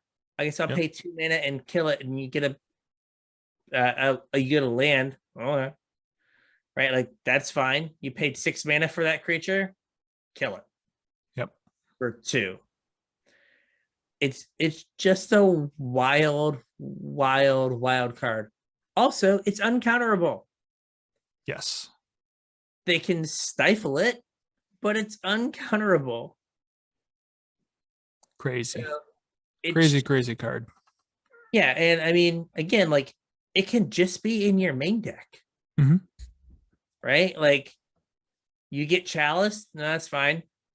I have an answer in my main deck. Yep. Right? Your opponent like lives the dream and they're like turn 1 Chalice or like turn 1 Trinisphere you, and you're like, okay, cool. Right? This costs 2 with a Trinisphere. That's right. Not a spell. Yeah. So I've seen someone shared an article from Dom Harvey where it was basically like this is going to warp every format around it. Like just going through what decks would play it. And I've seen other people tweeting like, hey, this card's not as good as you think in your Renin 7 deck or Renin 6 deck. I don't know, man. I don't know. That seems pretty good in a Renin 6 deck. Yeah, at some point, like the 2 mana Ghost Quarter, yeah, that you recur every turn runs them out of lands. Especially if you're doing it alongside Ghost Quarters and Field of Ruins, and yeah, like they just eventually run out of things to get. Yeah, and like God help them if they like spend mana on something. You're just like, oh, cool. I will eat your turn. Yeah, I mean that could like be a deck if you played is it Zerda? The one that makes activated abilities cheaper? Mm-hmm. So now this is just like green, like Ghost Quarter you. Yeah. Well, and Ghost Quarter and Field of Ruin, like it's just 1 mana. I mean, Cat Jesus. Yeah. Oh yeah. Right? Like green, white death and taxes. Mm-hmm. And you're just like, okay, cool. Like what is your green for? Well, you can't play Cat Jesus and Zerda, but yeah. Well, you don't even need Zerda, right? Like yeah. you play Thalia. Yeah. Right. Yeah, So I guess that kind of does the same thing. Thalia into Cat Jesus, but Seiju you on turn 3. Whew. Like, okay, go hope that you have a land. Oh wait, no, that's not even mind sensors. So they just can't search. Yeah. They got to pay 4. Yeah, like yeah, good luck. Yep. Or pay 2, right? Cat Jesus is 2. I thought it was 4. Maybe it's 2. Whatever. And no one ever does it right on Magic Online, so that's just like a free strip mine. Yeah, basically. Yeah. So, yeah, the other ones just seem like they're like reasonably like this one needed to cost 3. Probably. It need to be 2 and a green, and it changes the whole like conversation. Mm-hmm. But being one of like they made it, I'm guessing they made it a basic land type because at 2 and a green, like it just being like 2 mana Stone Rain in Modern and Legacy was too good. So they were like, okay, it's gotta be has to have a basic land type, so like it's just not Stone Rain. Yeah, but still, it's like I don't know. Like it's just an answer in your mana base. Like it's amazing. Yeah, it's kind of hard to understate that. Right? Like so in Dark Depths, I played a combination of Assassin's Trophy, which is basically this card, and Abrupt Decay to kill random hate pieces. You just play like 4 Besagers now. Right. Like you put like 2 or 3 in your main deck, and you put like 1 or 2 in your sideboard, and like you just covered everything. Right? There's no need to like play Assassin's Trophy anymore. You're just like, I'll play Besage. Well, I mean, and depends on what version of depths you're playing, but if you're playing like a Living Wish version, like this is better to play than Assassin's Trophy. Yeah, because you can go get it with Living Wish. Yeah. Yeah. So this card is wild. Yeah. Like, is it? I thought I heard it was pre-selling for like $35 for a rare. That's crazy. Well, I mean, the best-selling sets of all time, where no one's playing standard, keep having rares that are like $20. Yeah. So I don't know how that way, and commons that are $2 and $3. Yeah. So I don't know.